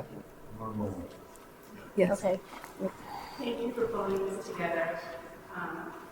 So we did not have any bylaws for that as priorities, correct? Is that right? Just the, Correct. just the Massachusetts regulations. Yes. That's what we We didn't follow. have a town. No local. No, we are having a presentation this evening for the bylaw. Right now, we do not have bylaws. So that's another discussion. So one more time, any more questions? We are going to continue. So that's it. Come, if you have any more questions, you want to come back April 21st, 7:45. Or stay for the discussion on bylaws. Or, yeah. But first, we are going to change the agenda because we are going Thank you very to much. Nice job. meet with, about the Whitman Middle School culvert. So we need to discuss that. So, alternative. Thank you for your input on it. Thank you. Oh, just remind me, we need to vote. I don't know if I need this. I can just present to great. you. Sure. Yeah, Oh, right okay. here. Yep, that sounds fine. So the owner hasn't made any decision about the culvert yet. Okay. Still. Okay. So that's all we need. The giant one that cuts through the field. The one that collapses in the back, right? So the one that collapsed is at the front of the school. So Oh, wait, can I say, because people are leaving. Yeah. Can I have a mic? Excuse me. Excuse me a minute. Can you be? Excuse me a minute. We're If- still having a meeting here. We still have a meeting, but if you plan on staying for the wetlands bylaws, that's great. But please don't take the copies that we had up there. There's 10 copies. Yeah, please leave them here because we need them for additional sessions. There are, bylaws are posted up there if you want to read them. You can take the PowerPoints. Thanks. Yeah, you can take the PowerPoints, but not the copies of the bylaws. We need those. Thank you. sorry, I should have printed more. That's okay. So How long does it take to generate the meeting minutes? existing school is about right here. It's up to, Baseball fields are over here. Eric Jackson Field is over here. usually she does it for This the is next, it'll almost be like mimics 2 the days before existing our next driveway. meeting. So that's But, different. yes, but she puts it on The actual recording, you're not going to be able to. Hog Memorial is It's not a video and it's not printed. Hog Memorial driveway. Just the recording. No, it's Yes, right in the like front. I am thinking. This is the stream. She will This is the stream. transcribe it. The driveway is like right Yes, here. The recording. because she's actually at the select board meeting So it does right get now. posted online. Is it on Area 15? Thank you for your patience. Oh, no worries. Oh, good. Appreciate it. Thank you. We hear you. Yeah, thank you. Yeah, that's where the recording will be. The minutes. That's fine. Yeah. It'll take a little while, yeah. Obviously have to listen to it. You're already. Yeah. Yeah. Right? Yeah. You better have lots of coffee. We need a point of order. Thank you. Yeah, there we go. Yeah. As soon as Okay. stop probably. Okay, just give me a second. Okay, we are now having a discussion about the Whitman Middle School culvert. So please, if you're gonna stay, please take a seat and That's something you see. be quiet. I don't mean to be rude, but we still have a lot of things to get through. So what are we talking? We're talking about the outfall, right? Just, yes, Just the outfall one. So Sorry. it's at, Let's wait till we have Brian, sorry. Brian, we need Can we to move on. interrupt your, yeah, thank you. 21st. What I do? 2 weeks. No, We we just need to have focus. We everything. need to focus on this right now. Okay. all Thank right. you. I'm out of here. Appreciate it. Thank you. Not gonna stay? they were very concerned. So this is, if you're looking at the middle school, you've got the 3 rows of parking right at the front. Yep. This is like to the back corner. It discharges to the stream. So when they installed this drainage manhole, which was connecting to the existing pipe, they realized that it was starting to fill with water over time, which is not good. Yep. So they did further investigation and they camera inspected this pipe and realized that it has collapsed. Okay. So obviously we now need to replace this pipe as it's carrying 1/3 to 2/3 of the property's worth of water. 2 of the underground detention systems discharge through this point. So we're proposing to replace it in kind. So it's a 15-inch CMP. I think we're actually going to upsize it to 18, just in case. If we're already going to be in there, might as well up it a couple inches. So another, it'll be corrugated HDPE instead of CMP. It's more durable, will last longer. Okay. Just There's no way to replace it from inside, right? With the codeine or like that, it's totally. It's completely eroded. You got to go dig up. and- Yeah. And we originally thought maybe we could pull the discharge up further, but due to the elevation change, we can't. Okay. It's about like 4 feet deep. So we need to replace the pipe in kind, just a 1-for-1. It is within a utility easement, so the National Grid power lines go through there. There's a sewer easement, the water line for not the school but surrounding properties is also through there. It's pretty well maintained by the DPW and the utilities. So we're proposing to extend the erosion controls around the pipe, put additional geotextile fabric. Is that the existing? This is the existing limit of disturbance. And is there erosion control there now? Yeah. That's where it is. Yep. The erosion controls kind of just come gonna around bump right out. here. So we're going to bump it out about 3 to 4 feet. So you have to de-water when you go in and take it out? Yes. Yep. And there's already on-site dewatering. They had a frac Yeah, tank wasn't it on-site. down- Do they still? Yes. Yes. Okay. They just let Excuse me one settle. Yeah. They just settling out by nature, or are they going to add any kind of chemical flag? No, there's no flocculants or anything. Nope, just settling, natural settling, and then. Seems like it's an emergency approval. It's to a be able to get this emergency. thing- Yep. I have no problem with No problem. that. You know, Okay. I would just have them do the minimalist amount of damage Exactly. possible. Yes, and they will restore the land to the Is condition. the erosion that they control up already? found. It is not. No, we So were just- waiting for your approval before they mobilized anything. Yeah. Okay. Just let us, So just let we us know when will it's up. let you and know when running. it's out. You Well, guys can go we approve walk it the and site. just put Yeah, it we'll up probably take a look at and it somebody can come Are out. they going to do it the next week? They want to do it ASAP, I think, right? Yeah, so, He's on site every day, so Yeah. he knows a little bit more than I do. Don't hold up for us, right? Just- Yeah, no, go ahead. Just go. Well, so we're going to Get the erosion control up. Yeah. and get the then- erosion control up, have you come and look at that. And Just go. And so we're just going to replace it in kind? Because I thought I had heard about daylighting a portion of it. No, we thought about it, but with the It's too challenging. with the elevation. No, but change, let we us can't. know, and one of us will come up and take a look at it, but we've looked at your erosion control in the past many times, so. Okay. So it's pretty much Go. put the erosion control. If you want to like just call us, email us, it's up. Yep. And then I live about 1,000 feet from it. I can There you always go. You can walk over. He'll take the dog. Okay. Yeah, Take the I dog would say for a then, nice yeah, walk. we'll get right on it. Yeah, I can issue a sketch I don't tomorrow. know, well, I guess the contract, as long as, they'll make it as large as they need it to do the work. Right. And Just- probably no larger than that. Yes. So, no larger than that. That'd be Yeah. That's perfect. yeah. And I think that your Yes. specs probably already include Yes. the limitations, requirements for working in the wetlands, so that Yes. takes care of that, so. Okay. Good. Okay. Sounds good. Okay, we will Good to go. get that up. Let us give you a know. call.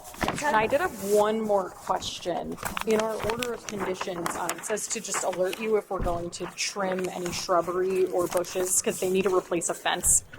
Is this notification? Should I send a certified letter? I think I already emailed in the past, but I just Email. want. Did you already email? I did, yeah, a while ago. Okay.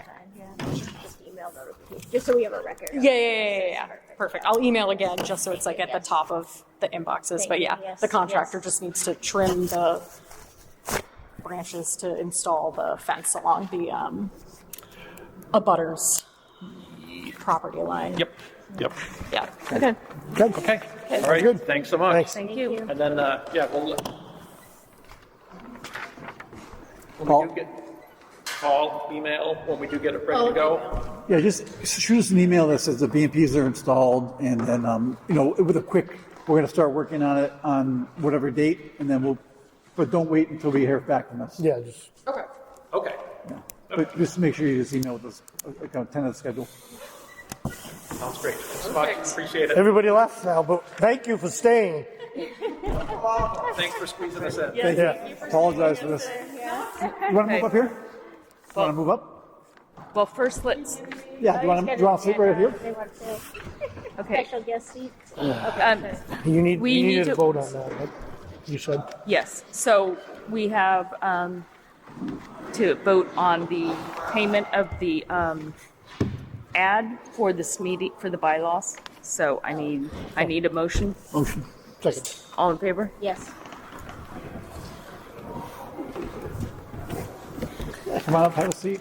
A little closer. It's going to take a little while to go through it, as long as you don't have a lot of questions, but that's okay. No, we don't really. Okay. They all should have stayed. I thought they would have, because I said, you know, I don't know, I mean, there's a lot of work to do. Well, you know, and Oh, you need my signature. Okay. I agree. We're doing another one at the library later this month, so hopefully. Is there, just a quick kind of offhand thing, is there ways that like maybe the conservation committee could maybe team up with like the scouts or somebody to do like cleanups, like say like along Pine Street? You're preaching. areas? You're preaching to the choir because we have the open space and recreation plan, and we have a committee to implement that. It was approved, and that's part of the plans is to partner with the scouts and with some of the other organizations to get into place to clean up this. When you walk around Whitman, the amount of trash, it's just. It's either the nips or the dog crap. It's more than that. There's sofas and. Half gallon bottles of vodka. Yeah, right? What are you people doing? And with the scouts, we can't tell them what their project is going to do. They determine it, and so. We could go to the Scoutmasters and go, Yeah. hey, would this be, There are- scouts and scouts, and you had to do things to. There are times where the Scoutmaster has asked any good Eagle projects coming up. We would always say trail improvement, picking up trash along this area. We do offer that up, but we need suggestions. It is, it's And just if we, like, when we could generate it through the nameplate too. Yeah. Okay, so this is the Whitman Conservation Commission bylaws. Want me to go invite them back in? You can just lean out and just say we are starting the presentation if they feel like it, just so They they, want know. Yeah, they might like some of it. we would look, I don't know. This is tough for you guys, I mean, That's right. It's not always. Some things are more Yes. Contentious. I understand, like, you want to protect the property, you have to, you know what I mean, like, nobody was like totally out of control, but the same person goes to a million different ways is gonna be the same answer. You don't know, this is, from what I got from this, is it's the very beginning. Yeah, it's. It is a baby step in the whole Yeah, process. and like I said so many times, the meeting was only about that line. Showing what It's the. tough, yeah. Yeah. We just have no insight into what Yeah. could possibly happen. Because All we what have could is- happen is they do nothing. Yeah, which has happened. Yes, that has happened. It's like we have places that have done a total, like, So now you a have notice to of take the intent. old map and We're going to look at it. Just We're to gonna kind of look at what it, we did but- before, but That was years ago. Wetlands change all the time. Just like if you have, so my driveway is like this. I live on Meyer Farm, which is next to Harding Pond. Beside my driveway, it's just like the water just, finds erosion spots and just wants to go down the hill and, so it's just, it changes, But see, I'm on waiting, so I can, say to him, like, after all that snow, I had like so much water with conservation land behind me. And like, you can't always go by somebody's word, because when we purchased our house, when they were building it before that, it was like a dump. I guess everybody was dumping stuff there, whatever, on our property. So you find like cool things, like maybe a broken Coke bottle or something, whatever, but, but bricks from my grandfather. probably the wetland, we'll leave it at the door. But anyways, I remember when her house wasn't there. I used to like dump stuff, so I mean, like behind that conservation land, after all that snow melted, now like the water's like frozen. You know what I mean? Like, when my kids were little, we used to go up in the mud, you'd sink up to your knees. Now it's probably like waist deep. Yeah, but So, I think it's just the season. I bet you go out there this summer and it's going to be all dried up because all those trees are gone. Yeah, I try not to like do it out there. Okay, so this is the Whitman Conservation Commission Wetland Protection Bylaw. It's our public information session. Today is April 7th, 2026. So the Conservation Commission is made up of myself, I'm Sandy Cortez, I'm the chair. Brian Lapierre is the vice chair. Leanne McKenzie is a member. Ed Winnick is a member, and Erica Adams is our recording secretary, but she is also the recording secretary for the select board, which is, I probably having a meeting, I still haven't now, because I think I got the last place in front of town hall, because the parking lot to the side, everything around, there was no, so anyway.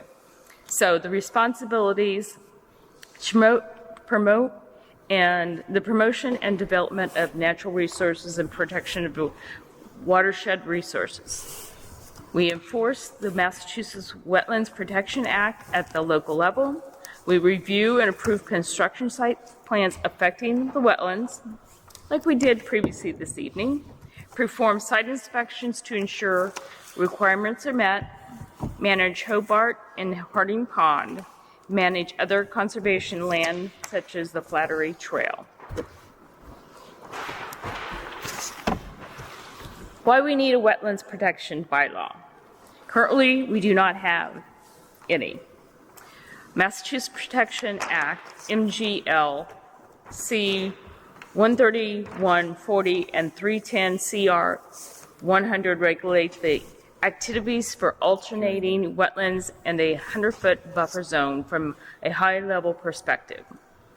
Whitman does not have local wetland protection or related conservation bylaws. The proposed town bylaws assist the Conservation Commission with interpretation and application of the Mass Wetland Protection Act as it pertains to protecting wetlands in our community.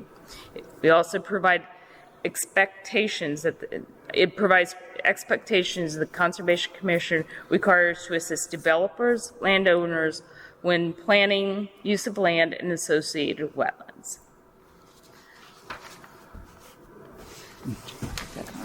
Is that me or no? I'm doing. The other interesting thing too, I think, is there's 251 communities. 350 351 communities in Massachusetts, and of those, there 216 have a bylaw, a wetlands protection bylaw. So we are one of the few Minority, currently who have no bylaw. So the bylaw develop, is that her? Yeah, Leanne, take it. Go for it. We split up the slides. So let me just say that Ed and Leanne has spent so much time developing research with Erica as well, of getting ideas from other towns, researching, and so much time of putting the slides together and everything like that. So they have worked extremely hard, and we think we've come up with plans that will help Whitman, as a way to, I don't know, raise funds, if you will. It's not going to be a lot. Don't expect that we're, charging outrageous. It's not. But anyway, so go ahead. All right, so just to provide some background about how we developed the actual text of the bylaw, because it's pretty hefty when you look at it. The bylaw draft was originally based on a sample bylaw provided by the Massachusetts Association of Conservation Commissions, which is a resource council that exists for conservation commissions in Massachusetts. So they provide training, sample documents such as this, guidance. DEP works with them, so it's a really great resource for us.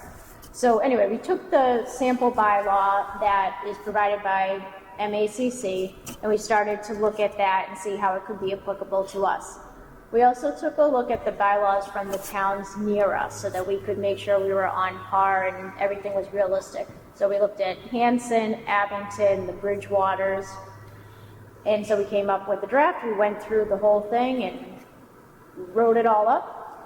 We then submitted it to the town, and town council, the attorney, looked at it back on March 3rd and had some suggested edits. We went back, made updates from that, and then from there the town council re-reviewed, approved it to move along. The select board then took it on, and they reviewed it, and they approved it to move to the bylaw study committee. So it's on March 10th. So the bylaw study committee actually met on March 11th, which was great, and they did review and approve our bylaw draft with no changes at that time. So, and there is a slide at the very end that talks about next steps, but where we're headed with this is to a vote at the annual town meeting on the bylaw to incorporate it, to accept it. So right now we're offering public information sessions. We're here tonight. Thank you for being here. And then we will have another session April 25th at 10 a.m. It's at the police station in the training room. All right. So what we've decided to do is to really walk you through the bylaw because, as I mentioned, it is hefty. So we are going to go through article by article and just hit the key points. Some parts of the bylaw are very administrative, so just bear with us. So Article 1 just simply defines the purpose and intent of the bylaw. Article 2 is the definitions, identifies common words and terms used, provides some definitions of those words and terms. Article 3 is the governance, identifying the resource areas covered by the bylaws. This is where we talk about lakes, rivers, ponds, vernal pools, things like that. We also talk about agricultural jurisdiction. So this bylaw does exclude agricultural lands and structures covered by existing state regulations. Article 4 also has some further information about exemptions and exceptions. So here we have some exceptions for farming operations, utility services, and emergency situations. So this just means some of the restrictions that you'll see later in the bylaw wouldn't necessarily apply to farming, utility, and emergency situations. Article 5 is where we've added something new that we do want to note in detail, so we've shown the full table here for your review. So the first section discusses the application process, provides guidance on applying for a permit and what documentation may be required. in accordance to the board's current process. So basically just documenting what we currently do. We talked a little bit about that earlier, going in front of the other boards in town, then coming to us, what documents you have to submit. So that is all included there. Then we had this new fee structure. So this is new, again, provides a fee structure for Conservation Commission services. It's laid out by the type of documentation. So notice of intent was mentioned earlier tonight. There are various things that could come up. Not all of these come up in every single situation. Some are unusual, such as a letter to attorney or a bank, unusual, but comes up sometimes. But we wanted to standardize the fee schedule and create a fee schedule. We did look at fee schedules that exist in other towns to make sure we are on par with other towns and not charging, way above and beyond or anything like that. So again, looked at our peers that surround us, and this reflects fees that are charged in other towns. Okay. And Sandy did get mentioned earlier, not to get too much into it, but as far as what will happen with the fees, they will come into a fund controlled by the Conservation Commission to be used for Conservation Commission purposes. And just as an example, so the Rose Way that we just had would have an extra $100 on it. So it's the abbreviated Notice of Resource Area Delineation, the ANRAD, is $100. So they would have to pay an additional $100 to the town besides the fee that is required by the state to give to the town, as an example. No, that would be the people that were interested in. That would be the owner of the property. The applicant. The applicant. Not the people surrounding. Yes. Always the applicant. So like say a resident wanted to, needed something that defined maybe property or what would be a residential $50 fee. Like if something needed to be If they were going to do some work that's going to impact the wetland area buffer zone, then it would be the $50 fee, and then there'd be a state fee on top of that. Yes. So the state fees are going to stay the same. It's just an additional town fee that's just trying to recoup monies that we spend out to Harding Pond and Hobart Pond and others. And for an example, so if somebody feels that they need to cut down trees because it could, they might be in the wetlands or close to the wetlands and endangering their house or property or whatever, we'd have to come out and do a site inspection. So now, instead of just going out there and doing it as a volunteer and everything, we don't get the money personally. It goes into the Conservation Commission account. Well, we're going to establish a new account separate, but we would charge the $25 to come out. And to me, it's just more of an incentive for people to do the right thing. It's like, okay, you've spent this money and we'll get around to fees for not coming and letting us know too. But go ahead, sorry. No, that's great, yeah. All right, so carrying on here, in Article 6, we talked some more about the functionality of the commission. So here we talk about the coordination with other boards and commissions. Again, as mentioned, applications need to be approved by other boards, such as the zoning board, before they come to us. Notices, all the butters must be notified of hearings, as you saw tonight. Maybe you personally experienced, just reiterating that butters need to be notified for any projects. Just laying out our timeframes for hearings and permits, and then our expectations for orders of conditions, which the commission will issue orders of conditions for projects, as it says here, may be issued to require specific actions the project owners are responsible for as part of the permit issuance to protect the wetlands. So we can make we can identify specific actions that project owners have to take, again, with the goal of protecting the wetlands over the course of their project. So the notices to abutters, is that like has that increased So to be this more? was pointing up. So actually, we do have a note here. Thank you, Ed. So abutters within 300 feet of the project must be notified. 300 feet? So more people will know More than? what's going on around them. Yes, yeah. Yeah, because, that's a good question, because I know last time, like, I thought that I would have gotten a letter, because when they were building the place near McLaughlin Chevrolet, because my backyard is like right there. And I don't know, I don't remember, forgive me for who said it, but when I asked that question, they said, well, we couldn't send letters to everybody. It was, I believe, it's supposed to be 100 feet. Well, currently it's 100 feet that they, whoever the applicant is, goes to the assessor's office and gets a list of the abutters, and they are supposed to send them out, and then they are required to bring us the little green cards. So I think it's more the town that, you know. Well, we had 2 different teams of surveyors for that situation. I know we did because I happened to be home. It was a holiday. And there was somebody sitting in the backyard. And I'm like, can I help you? Because I was kind of like, you know. He said, well, no. He said, I'm just waiting for my partner. And I'm like, did you take a shortcut? Because they, you know, they were pretty muddy. He said, oh, no, we're surveying. And then they left. And then I just wanted to know, like, you know, I know pretty much where my property line is. And I'm thinking, this is odd. So then I called, they had those little orange flags, and I called the number on the flag, and the person said, oh, it was a woman. She said, oh, that was me. So I'm like, I wasn't going to argue. I was just like, okay, I just wanted to know. Then they told me that there was construction going on. So, but that's the past. yes, were they on your property? Yeah, they had cut through, because they came, I guess they tried to walk through from McLaughlin to cut through. And That's against the law. There's some pretty deep mud out there. Yeah.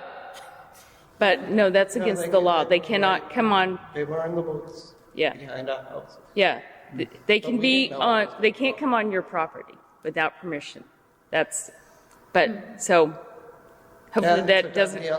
What we can do about it. But Now you know for next time. yeah, you know, Because for next now time. I wonder what's going to happen to the house next to me.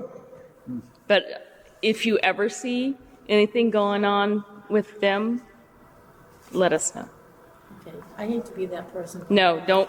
It's okay. I knew I recognized you guys. Yes, 'cause you guys came the other. Yeah. You guys came to a Yeah. meeting. But that was just this is Yeah. what we need people to do, Right. because we can't be everywhere. We don't have Whitman. Like I said, we're volunteers. We don't have an agent that gets paid that can drive around town and all that. So we have to have the townspeople look out for the town.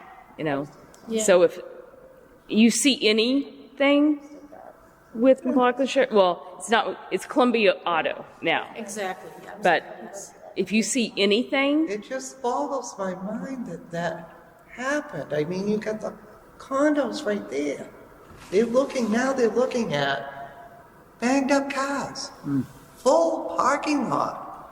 And from the back of our houses, it looks like they're right behind us now. I mean, it used to be a little buffer there with the woods. Now it looks like they're right on top of us. okay. Well, There's more to come there. there's more to come on that. Yeah. We have a process, and Well, I'm going to be a bad girl. I'm going to say it. I had to do it. I had to call the Board of Health, because at certain times during the day, not just because I'm an old fat no, that I'm retired, but certain times of the day, all you can smell is like really strong alcohol. Like paint? Like paint. The paint is kind of like an ethery smell. So I Well, called. the paint booth was right behind our house. Well, when I had gone to that initial meeting way back when, they had said that they were going to put in like a super modern paint booth that you wouldn't smell it. And the person that I spoke to on the phone told me, oh, maybe I'll speak to them, but maybe it's a nice day. It's not the first call I got. Then they opened the back door and they're letting it out, but it's constant. I think we And, figured it out. yeah, I'm I sorry. think we figured it out, and then Sandy said there's more to come on that. yeah. Okay, I'll just Yeah. leave it at that. But yeah, But I had to do it, and I no, you know, no, but if I definitely. do it for myself- That's something for the Board of Health to do. Yeah, we would never know that. Yeah, We would never know. and that wouldn't be something that would fall under us, like the smell. We're like wetlands. That would definitely. You called the right person. Called the Board of Health. And I think people in town don't realize how much wetlands are in town. Oh, yeah. Because since I've been walking my dog, since I've got a dog, all down like, what is that? Where you can cut up to the school there. Where I've been, Highland? Belmont Street? Is it Belmont Street? The next, O'Brien? the next O'Brien street or, over from Temple. If you need the, there's all sorts of little brooks. Actually, the brooks probably run from Pine Street all the way down from the school, all the way down out onto 27. Yep. Yep. They originate up by There's the, a whole- by the Walmart. There's a whole series. It comes down this Yeah. way, yeah. And I don't think people realize. That whole area used to have 2 feet of water. It's all connected. The whole memorial area. There's all, like, I've noticed all these streams that are all connected, like from the school. What's the name of that? Conley School? Conley School. It's a pretty town. It's a little town, but it's like you run out of like solid land that you want to take away the wetland. I mean, I have so many deer in my backyard. I have possum. I like to go up the pond and watch, like, the beaver working on the dam up there. Oh, yeah.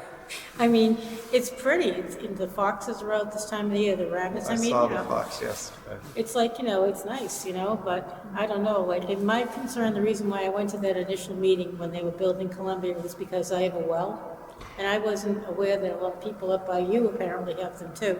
Oh, yeah, we have, And I said I was just concerned that they were just gonna be, mine's an artesian well, if they were gonna be dumping something into the ground, that would be bad. I mean, it's a time my kids are small, so I have to, but that's what I complain, so. Yeah. All right, we have a number of slides we need to get through. here. Yeah. I'm sorry, I just Kind stuck of my move nose. through. No, I always appreciate the dialogue. Like I was saying, there's Yeah. a lot of wetlands, so that's where, Yeah. hearing from people and seeing this ourselves, that's where we were coming from and Yeah. doing this. So, so carrying on, again, Article 6, more administrative stuff, just some information about registration. You can't start work until the permit is issued. Your application must be recorded at the Registry of Deeds. Permits expire after 3 years, which was mentioned tonight. Possible extensions. The commission may revoke any permit, DOA, or ORAD, or other order for a good cause, and amendments are permitted in accordance with the Wetlands Protection Act, with the fee. All right. So this just shows the application process flow kind of generally just to provide an overview for folks. We've kind of touched on this throughout the slides, but again, with an area, we do wetland flagging, look for that ANRAD, then you get into project documentation, request for determination of applicability, notice of intent, site walks are done by the commission to inspect. The abutters are notified, and there is a public hearing. Permit is issued with the order of conditions. Site inspections occur again before work commences, and sometimes during while work is happening to check erosion controls and just situations on the site. And then certificate of compliance at the conclusion of the project. Again, this is very broad, not applicable in all situations, but just to give you a very general idea of how this flows through. All right, I'll turn this over to you, Ed. All right, great. So in the Massachusetts Wetlands Protection Act, it identifies a 100-foot buffer zone from the bordering vegetated wetlands. So that bordering vegetated wetlands was what we were talking about tonight with the ANRAD. So 100 feet from that border, that's considered a 100-foot buffer zone. So for Whitman, what we've talked about is delineating that 100-foot buffer zone a little bit different. So it's still 100 feet, but the first 25 feet, we're considering a no disturbance zone, which means you're not doing anything in it. So, they talk about, they're building right in the wetlands. What we're saying is that's going to stop. So 25 feet is no disturbance. The board can provide exceptions, special exceptions, depending what it is. But again, that would have to come in front of the board. But our founding principle here is no disturbance. So there's no landscaping, there's no excavating, there's no vehicles, no paving. And there's no decks, there's no porches, there's no pools or sheds. From the 25 to the 100-foot zone, that we're considering a limited disturbance. So there are activities that can be performed there. We do have a list a little bit later on. But anything that has an adverse impact to the wetlands is going to be looked at very closely and may not be allowed within that 25 to 100 foot. You know, we all know that building on wetlands can provide unfavorable conditions, such as in your structure, you know, you get mold, cracking in your foundations, and water in the basement. I have water in my basement, and I bet a lot of people in Whitman have water in the basement. But we're not on a wetland, so it's even worse when you build on a wetland. Site plans, so every project that's proposed has to submit a site plan, which must provide specific information about the project in accordance to the current zoning bylaws. So there's a whole other section within the Whitman bylaws for zoning purposes. And in that site plan, it doesn't really talk about the boundary that we're looking to have delineated or shown on the wetlands, on the drawings. So we're looking for a 25-foot boundary and a 100-foot. Right now, they provide a 100-foot, and we want to see the 25-foot so that we know we're not doing any work in that no disturbance zone.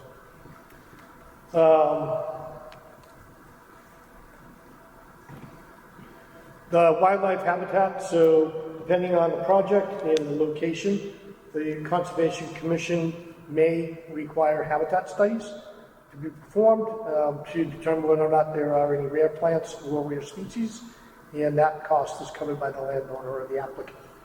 Riverfronts, no permits are issued for riverfront areas unless specific conditions and evidence are met. And thankfully, right now, we don't have a lot of properties getting built on the Shumatazaka River, so it's pretty well protected by conservation land. Vernal pools, again, if it disturbs a vernal pool, then a permit will not be issued. And right now, there's only one certified vernal pool, but wetlands change over time. We talked about that tonight, and others may develop. So we just need to be diligent. So behind her house would be a vernal pool, right? Would be considered a vernal pool. If you think you have a possible vernal pool, which is, there's a definition in Mass General Law about what it is. It creates a habitat for certain species, frogs, and it floods during some time, and it dries out during some time. You can get the Mass DP involved. They'll actually come out, take a look at it, and they agree with you that it could be, they'll certify it, and then that will go on the Mass DEP website as a certified vernal pool. We have one off of Temple Street now because the landowner saw what they thought was a vernal pool, and she was right. It was one back in the woods of Temple Street. So yeah, right now, what Brian said, the one that's certified is on the other side of Temple Street. Yeah. Oh. Yeah, it's not very far from your house. But yeah, DEP won't come out and certify because they don't know.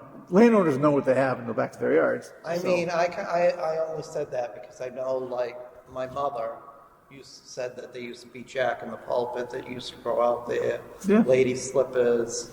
I don't know if they do now. Yeah. I mean, my mother's in her 80s. If you call them and you talk to somebody, they'll call you back and they say, "Oh, send me some pictures. What it looks like." That's how it starts. Text them some pictures, and if they start to see if the right plants look that way, the depression, they'll come out and take a look at it. Costs nothing. It's been like 3 feet of snow, so I'm kind of like thinking maybe it's gonna.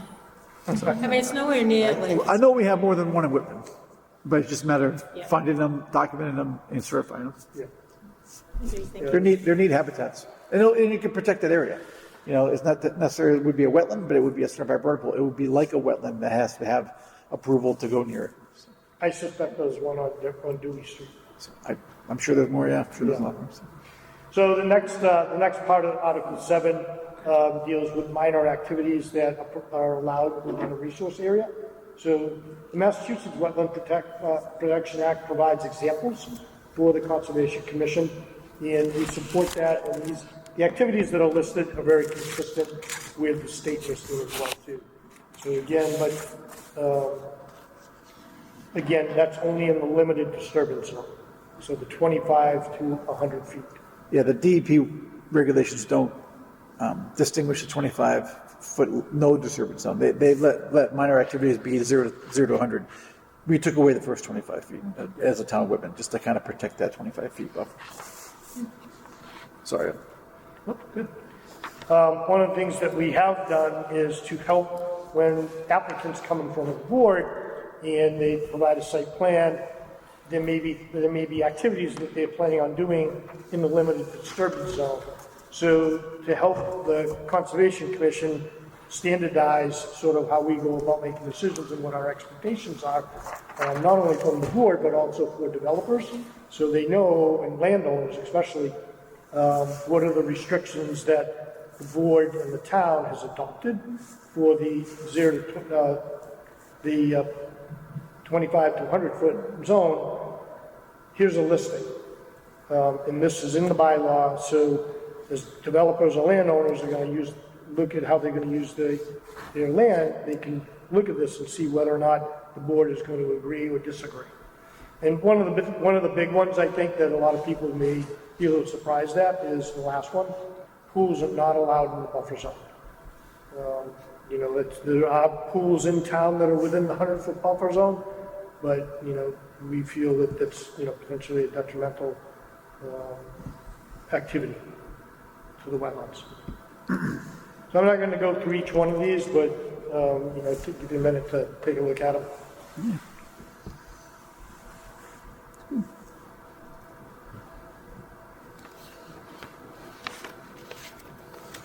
Any question on them? Pretty straightforward.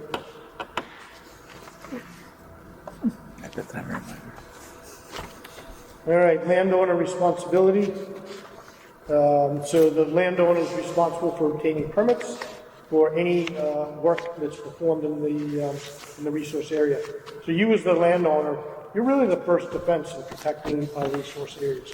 Just like the people that were here tonight, they're speaking up. They live in the neighborhood. They know the land. They're speaking up, and that's important. Because you really know your land. When we go out, like I said, we do a 2-hour walk. We're not living there, so we can only go off the conditions that we see at the time that we go out. So it's expected, this board expects, I'm sure the town expects, that you're going to be good stewards of your land and comply with efforts to protect the wetlands. To help ensure that these bylaws are being followed, the Conservation Commission may enter your property at any time to perform an inspection, which could include photographs or sampling as needed, and violations may result in legal action. So I know in the past, just hearing, some of the citizens, there hasn't been a lot of site inspections that have occurred, but we've definitely upped how many site inspections we are performing. So don't be surprised, and, obviously we'll identify ourselves if needed. But again, it's due diligence on our part and due diligence on landowners as well. Good?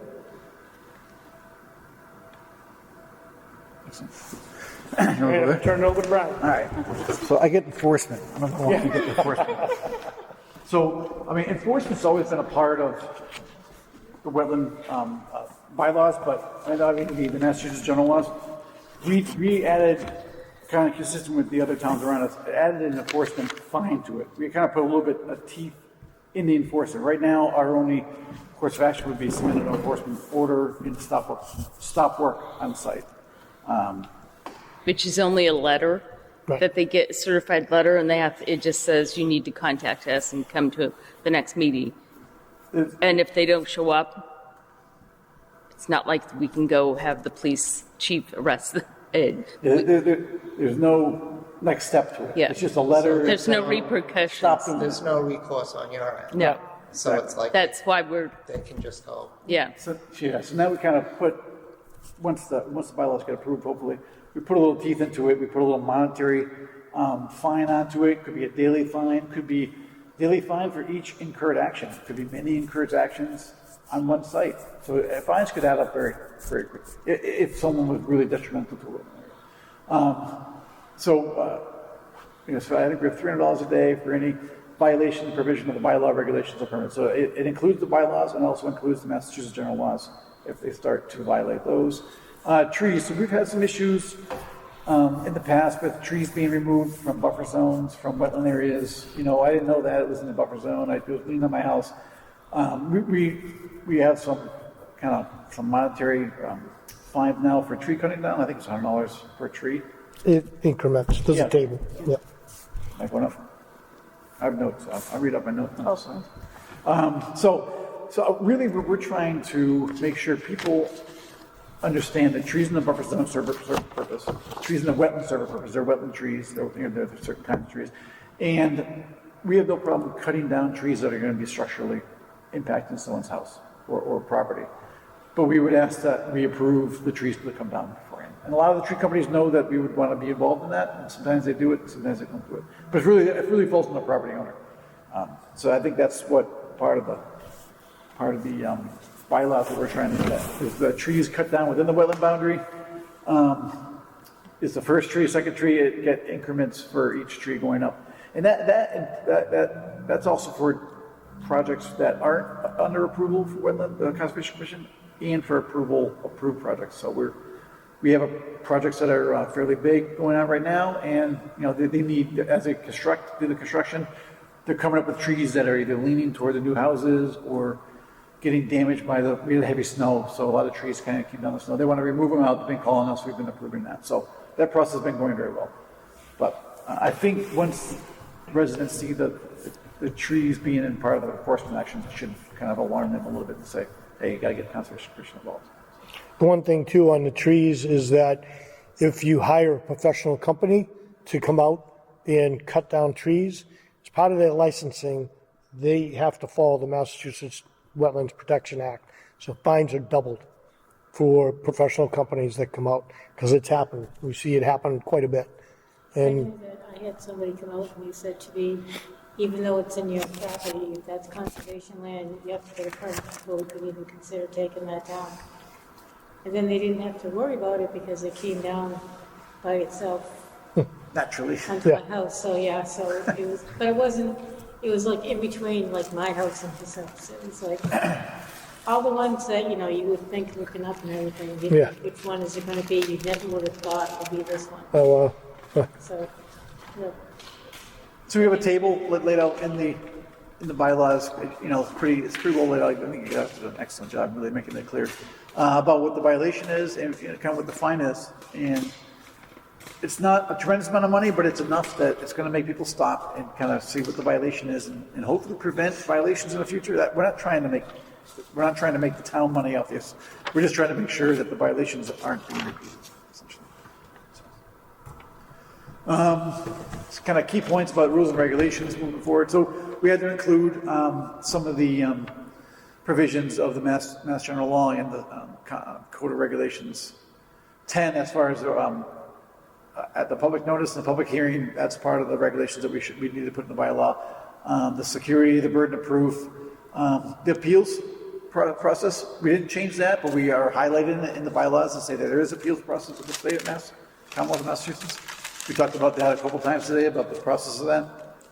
It's a quick Google search, Massachusetts DEP Wetland Appeal Process. It'll walk you right through it. And then kind of what the intention of this bylaw is in relation to the Wetland Protection Act. The Wetland Protection Act is 80 pages long. It's supposed to serve all 351 communities in Massachusetts. Our bylaws, we know Whitman has a lot of wetlands, as you've been saying, and it has specific, purposes for the bylaw to be more restrictive than the state.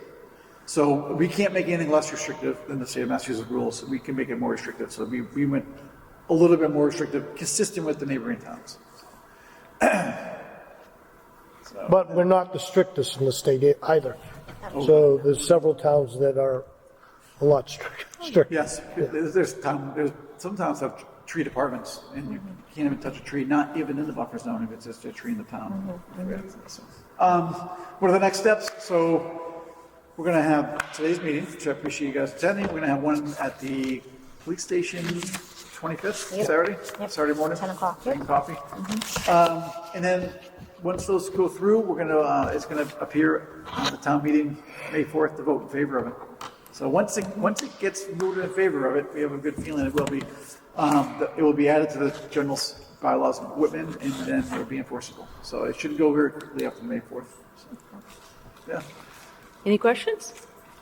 As being behind, being a buddy, I'm assuming behind my house is protected. It is. It is protected. And there are trees, there's a lot of trees that have fallen down. Now, there are a couple of big, huge trees but I don't think they ever hit my house. But I also want to know what is my responsibility as a person. It's like, can I dump my leaves behind my house?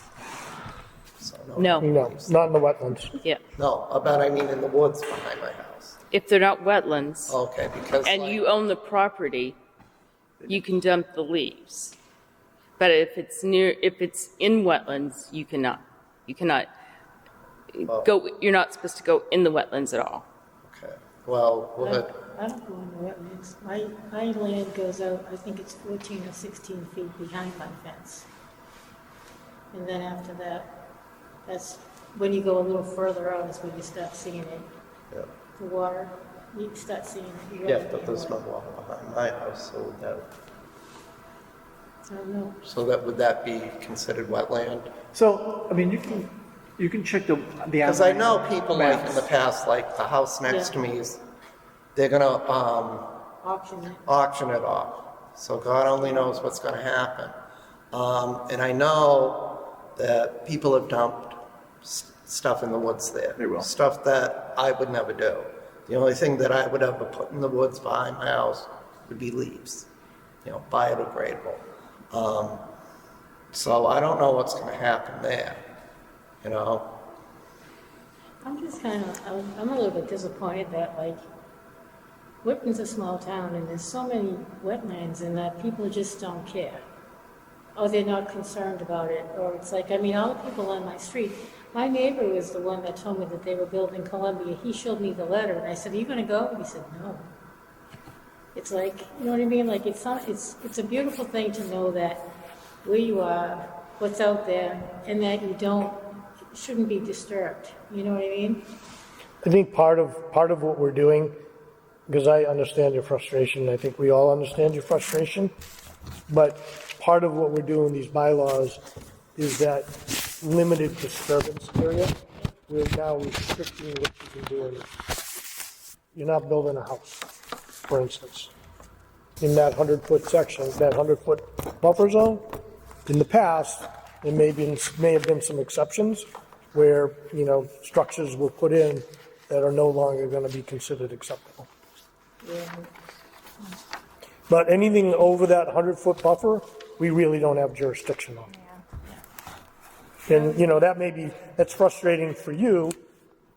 If you live near wetlands, it's frustrating for us as well, too, because we see it as well, too, but we can only do so much.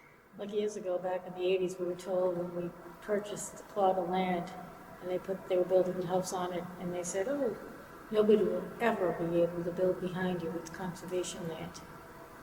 Period. And that's what they said. So we're kind of oh. So then when I started seeing things happening, I'm like, oh no, Then there was talk about, one of my neighbors talked about potentially putting a street down, coming down off of Pine. A continuation of a little small street that has maybe one house. Well, there's one house that comes in off of Pine that comes in behind the houses on Whiting. So I would assume, I don't know where the conservation land. Oh, up on Pine? I'm not sure where that is. I don't know where. Into the new neighborhood there,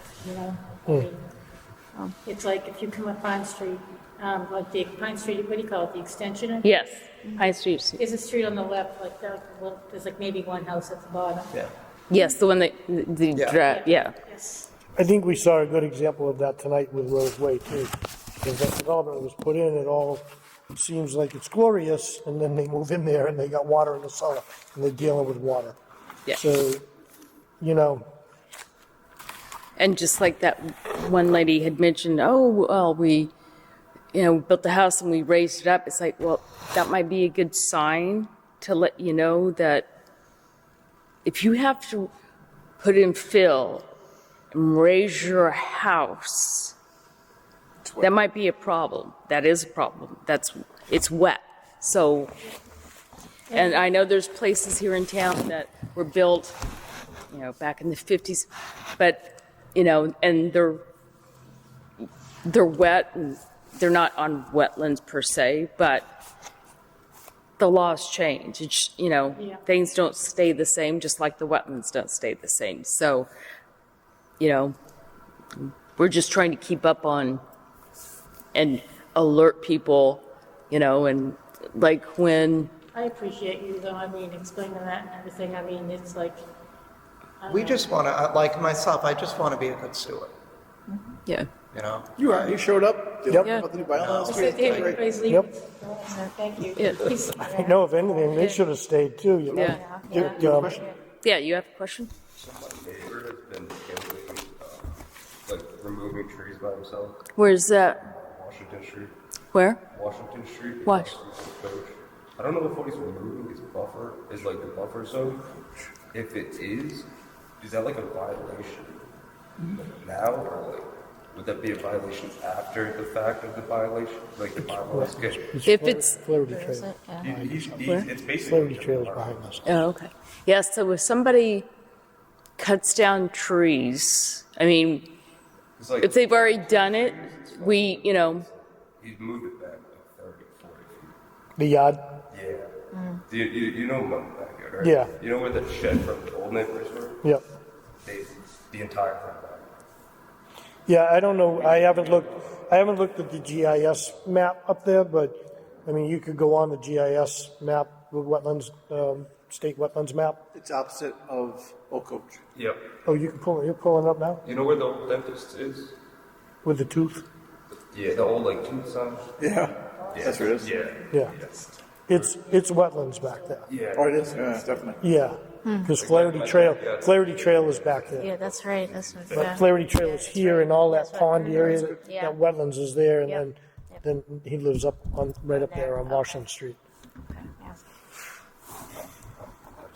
Can you look at that? Just gonna try. I don't have a time. You might not take Wi-Fi. We'll have to take a look at it and see. Yeah, but it's always good to keep an eye out, because unless somebody says something, we really don't know. Yeah. And we don't go out and inspect everybody's property either. So. Yeah, unless somebody calls or we just happen to see, or if it's a project that is ongoing, we check, but, we can't be everywhere all the time, unfortunately. It's crazy. Yeah, and the other piece to it too is we're volunteers. Yeah. So we don't get paid for our time. We spent 2 hours walking that land, which was fun. I love it. Yeah. Leanne, Yeah. let's go follow a game trail. I know. Yeah, So we have a good time with it, but, do, yeah. but it's not like we're getting paid No. for it. Yeah. And again, we're doing it, because we care about Whitman. Yeah, we care about the woods. a and the structure that other towns have, and usually this is larger towns or with more natural resources, they will have a paid conservation agent. So they're an employee of the town. They work with the volunteer conservation commission board. But again, that person that's their full-time job is to, do it all. So yeah, this is Whitman again. This is us, the volunteers. You had a lot on your shoulders, I'll tell you. They were talking about the flood zone, early on before we moved to Whitman, making sure we were gonna buy a house. We were looking at property in North Weymouth. I think it's North Weymouth, Abigail Adams' house down in that vicinity. Yep. And we went up this road and, it was nice, but it was kind of near the water. It was all marsh and wet. And I said, you're gonna build a house on that? And they said, yeah, all you need is a pump. Oh, And I'm like, some people would say, oh, I'm getting the brand new house, whatever, but I'm like, I don't want that additional headache. But it's interesting too, because as a board, if they put the correct mechanisms in place and they follow the law, it's hard for us to say, no, you can't do it. Yep. It's hard, believe me, and I struggle with it quite a bit. Yeah. Sometimes I'm like, no, but. And with when the engineer and botanists come, they're licensed professionals.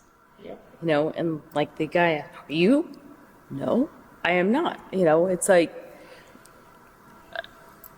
that you'd have to pay somebody. And I think sometimes people get the impression that, you don't care. When it's just the opposite, you probably care more than they do about the wetlands that somebody's But trying we to have get to along. follow the laws of the state. And that's what, it is 310, whatever the numbers are. It's like that's what? 310 CMR 10. There we go. That's what we have to follow. I mean, and yes, they can go and file, for a superseding order, and that's their right. And what would happen with that is then the state would then take over. So the town of Whitman would have no jurisdiction. And then the state could turn around and say, it's all yours, and then there's no more wetland, right? They could. They could. I doubt they would do that, but like we did have one site that the DPW was, itself decided to do the superseding order. But then, on further review, they gave it back to the town, to us. So, I mean, that's only happened one time in the whole time. I've been on the board for, I think, since 2000. So, it's only happened once. I mean, we've had superseding orders, but it's very rare because the state will come out and they will, I mean, when we did, what was Marie Ann. Yeah. Is it Marie Anne Marie? Marie Ann. Marie Ann. It's it's the opposite. It's different every thing. time. Yeah. They came out and it was a very cold day, and they brought their auger and soil samples, got the book out and like, here's this, and it was like, so we spent hours, and that's when they did the superseding order. But then a couple years later, they said, oh no, so. Yeah, they did make them change a little bit, and then they gave it back to us. Yeah. Put So. their stamp on it. There's wetlands on that. There's wetlands at Coach Yeah, Ave. and that, there's, behind them, just whether or not they're in it. And that's walk that we did on Saturday. He did extra samples. Oh, he did. He Yes. pulled extra samples and we could see it was hydrated. While we were there. Yeah, so that was part of moving the line. Yeah. Yeah, because there's different colors. It's like a gray. There's there's a whole book. It has like the brown. Everything has a level. It depends on the moisture.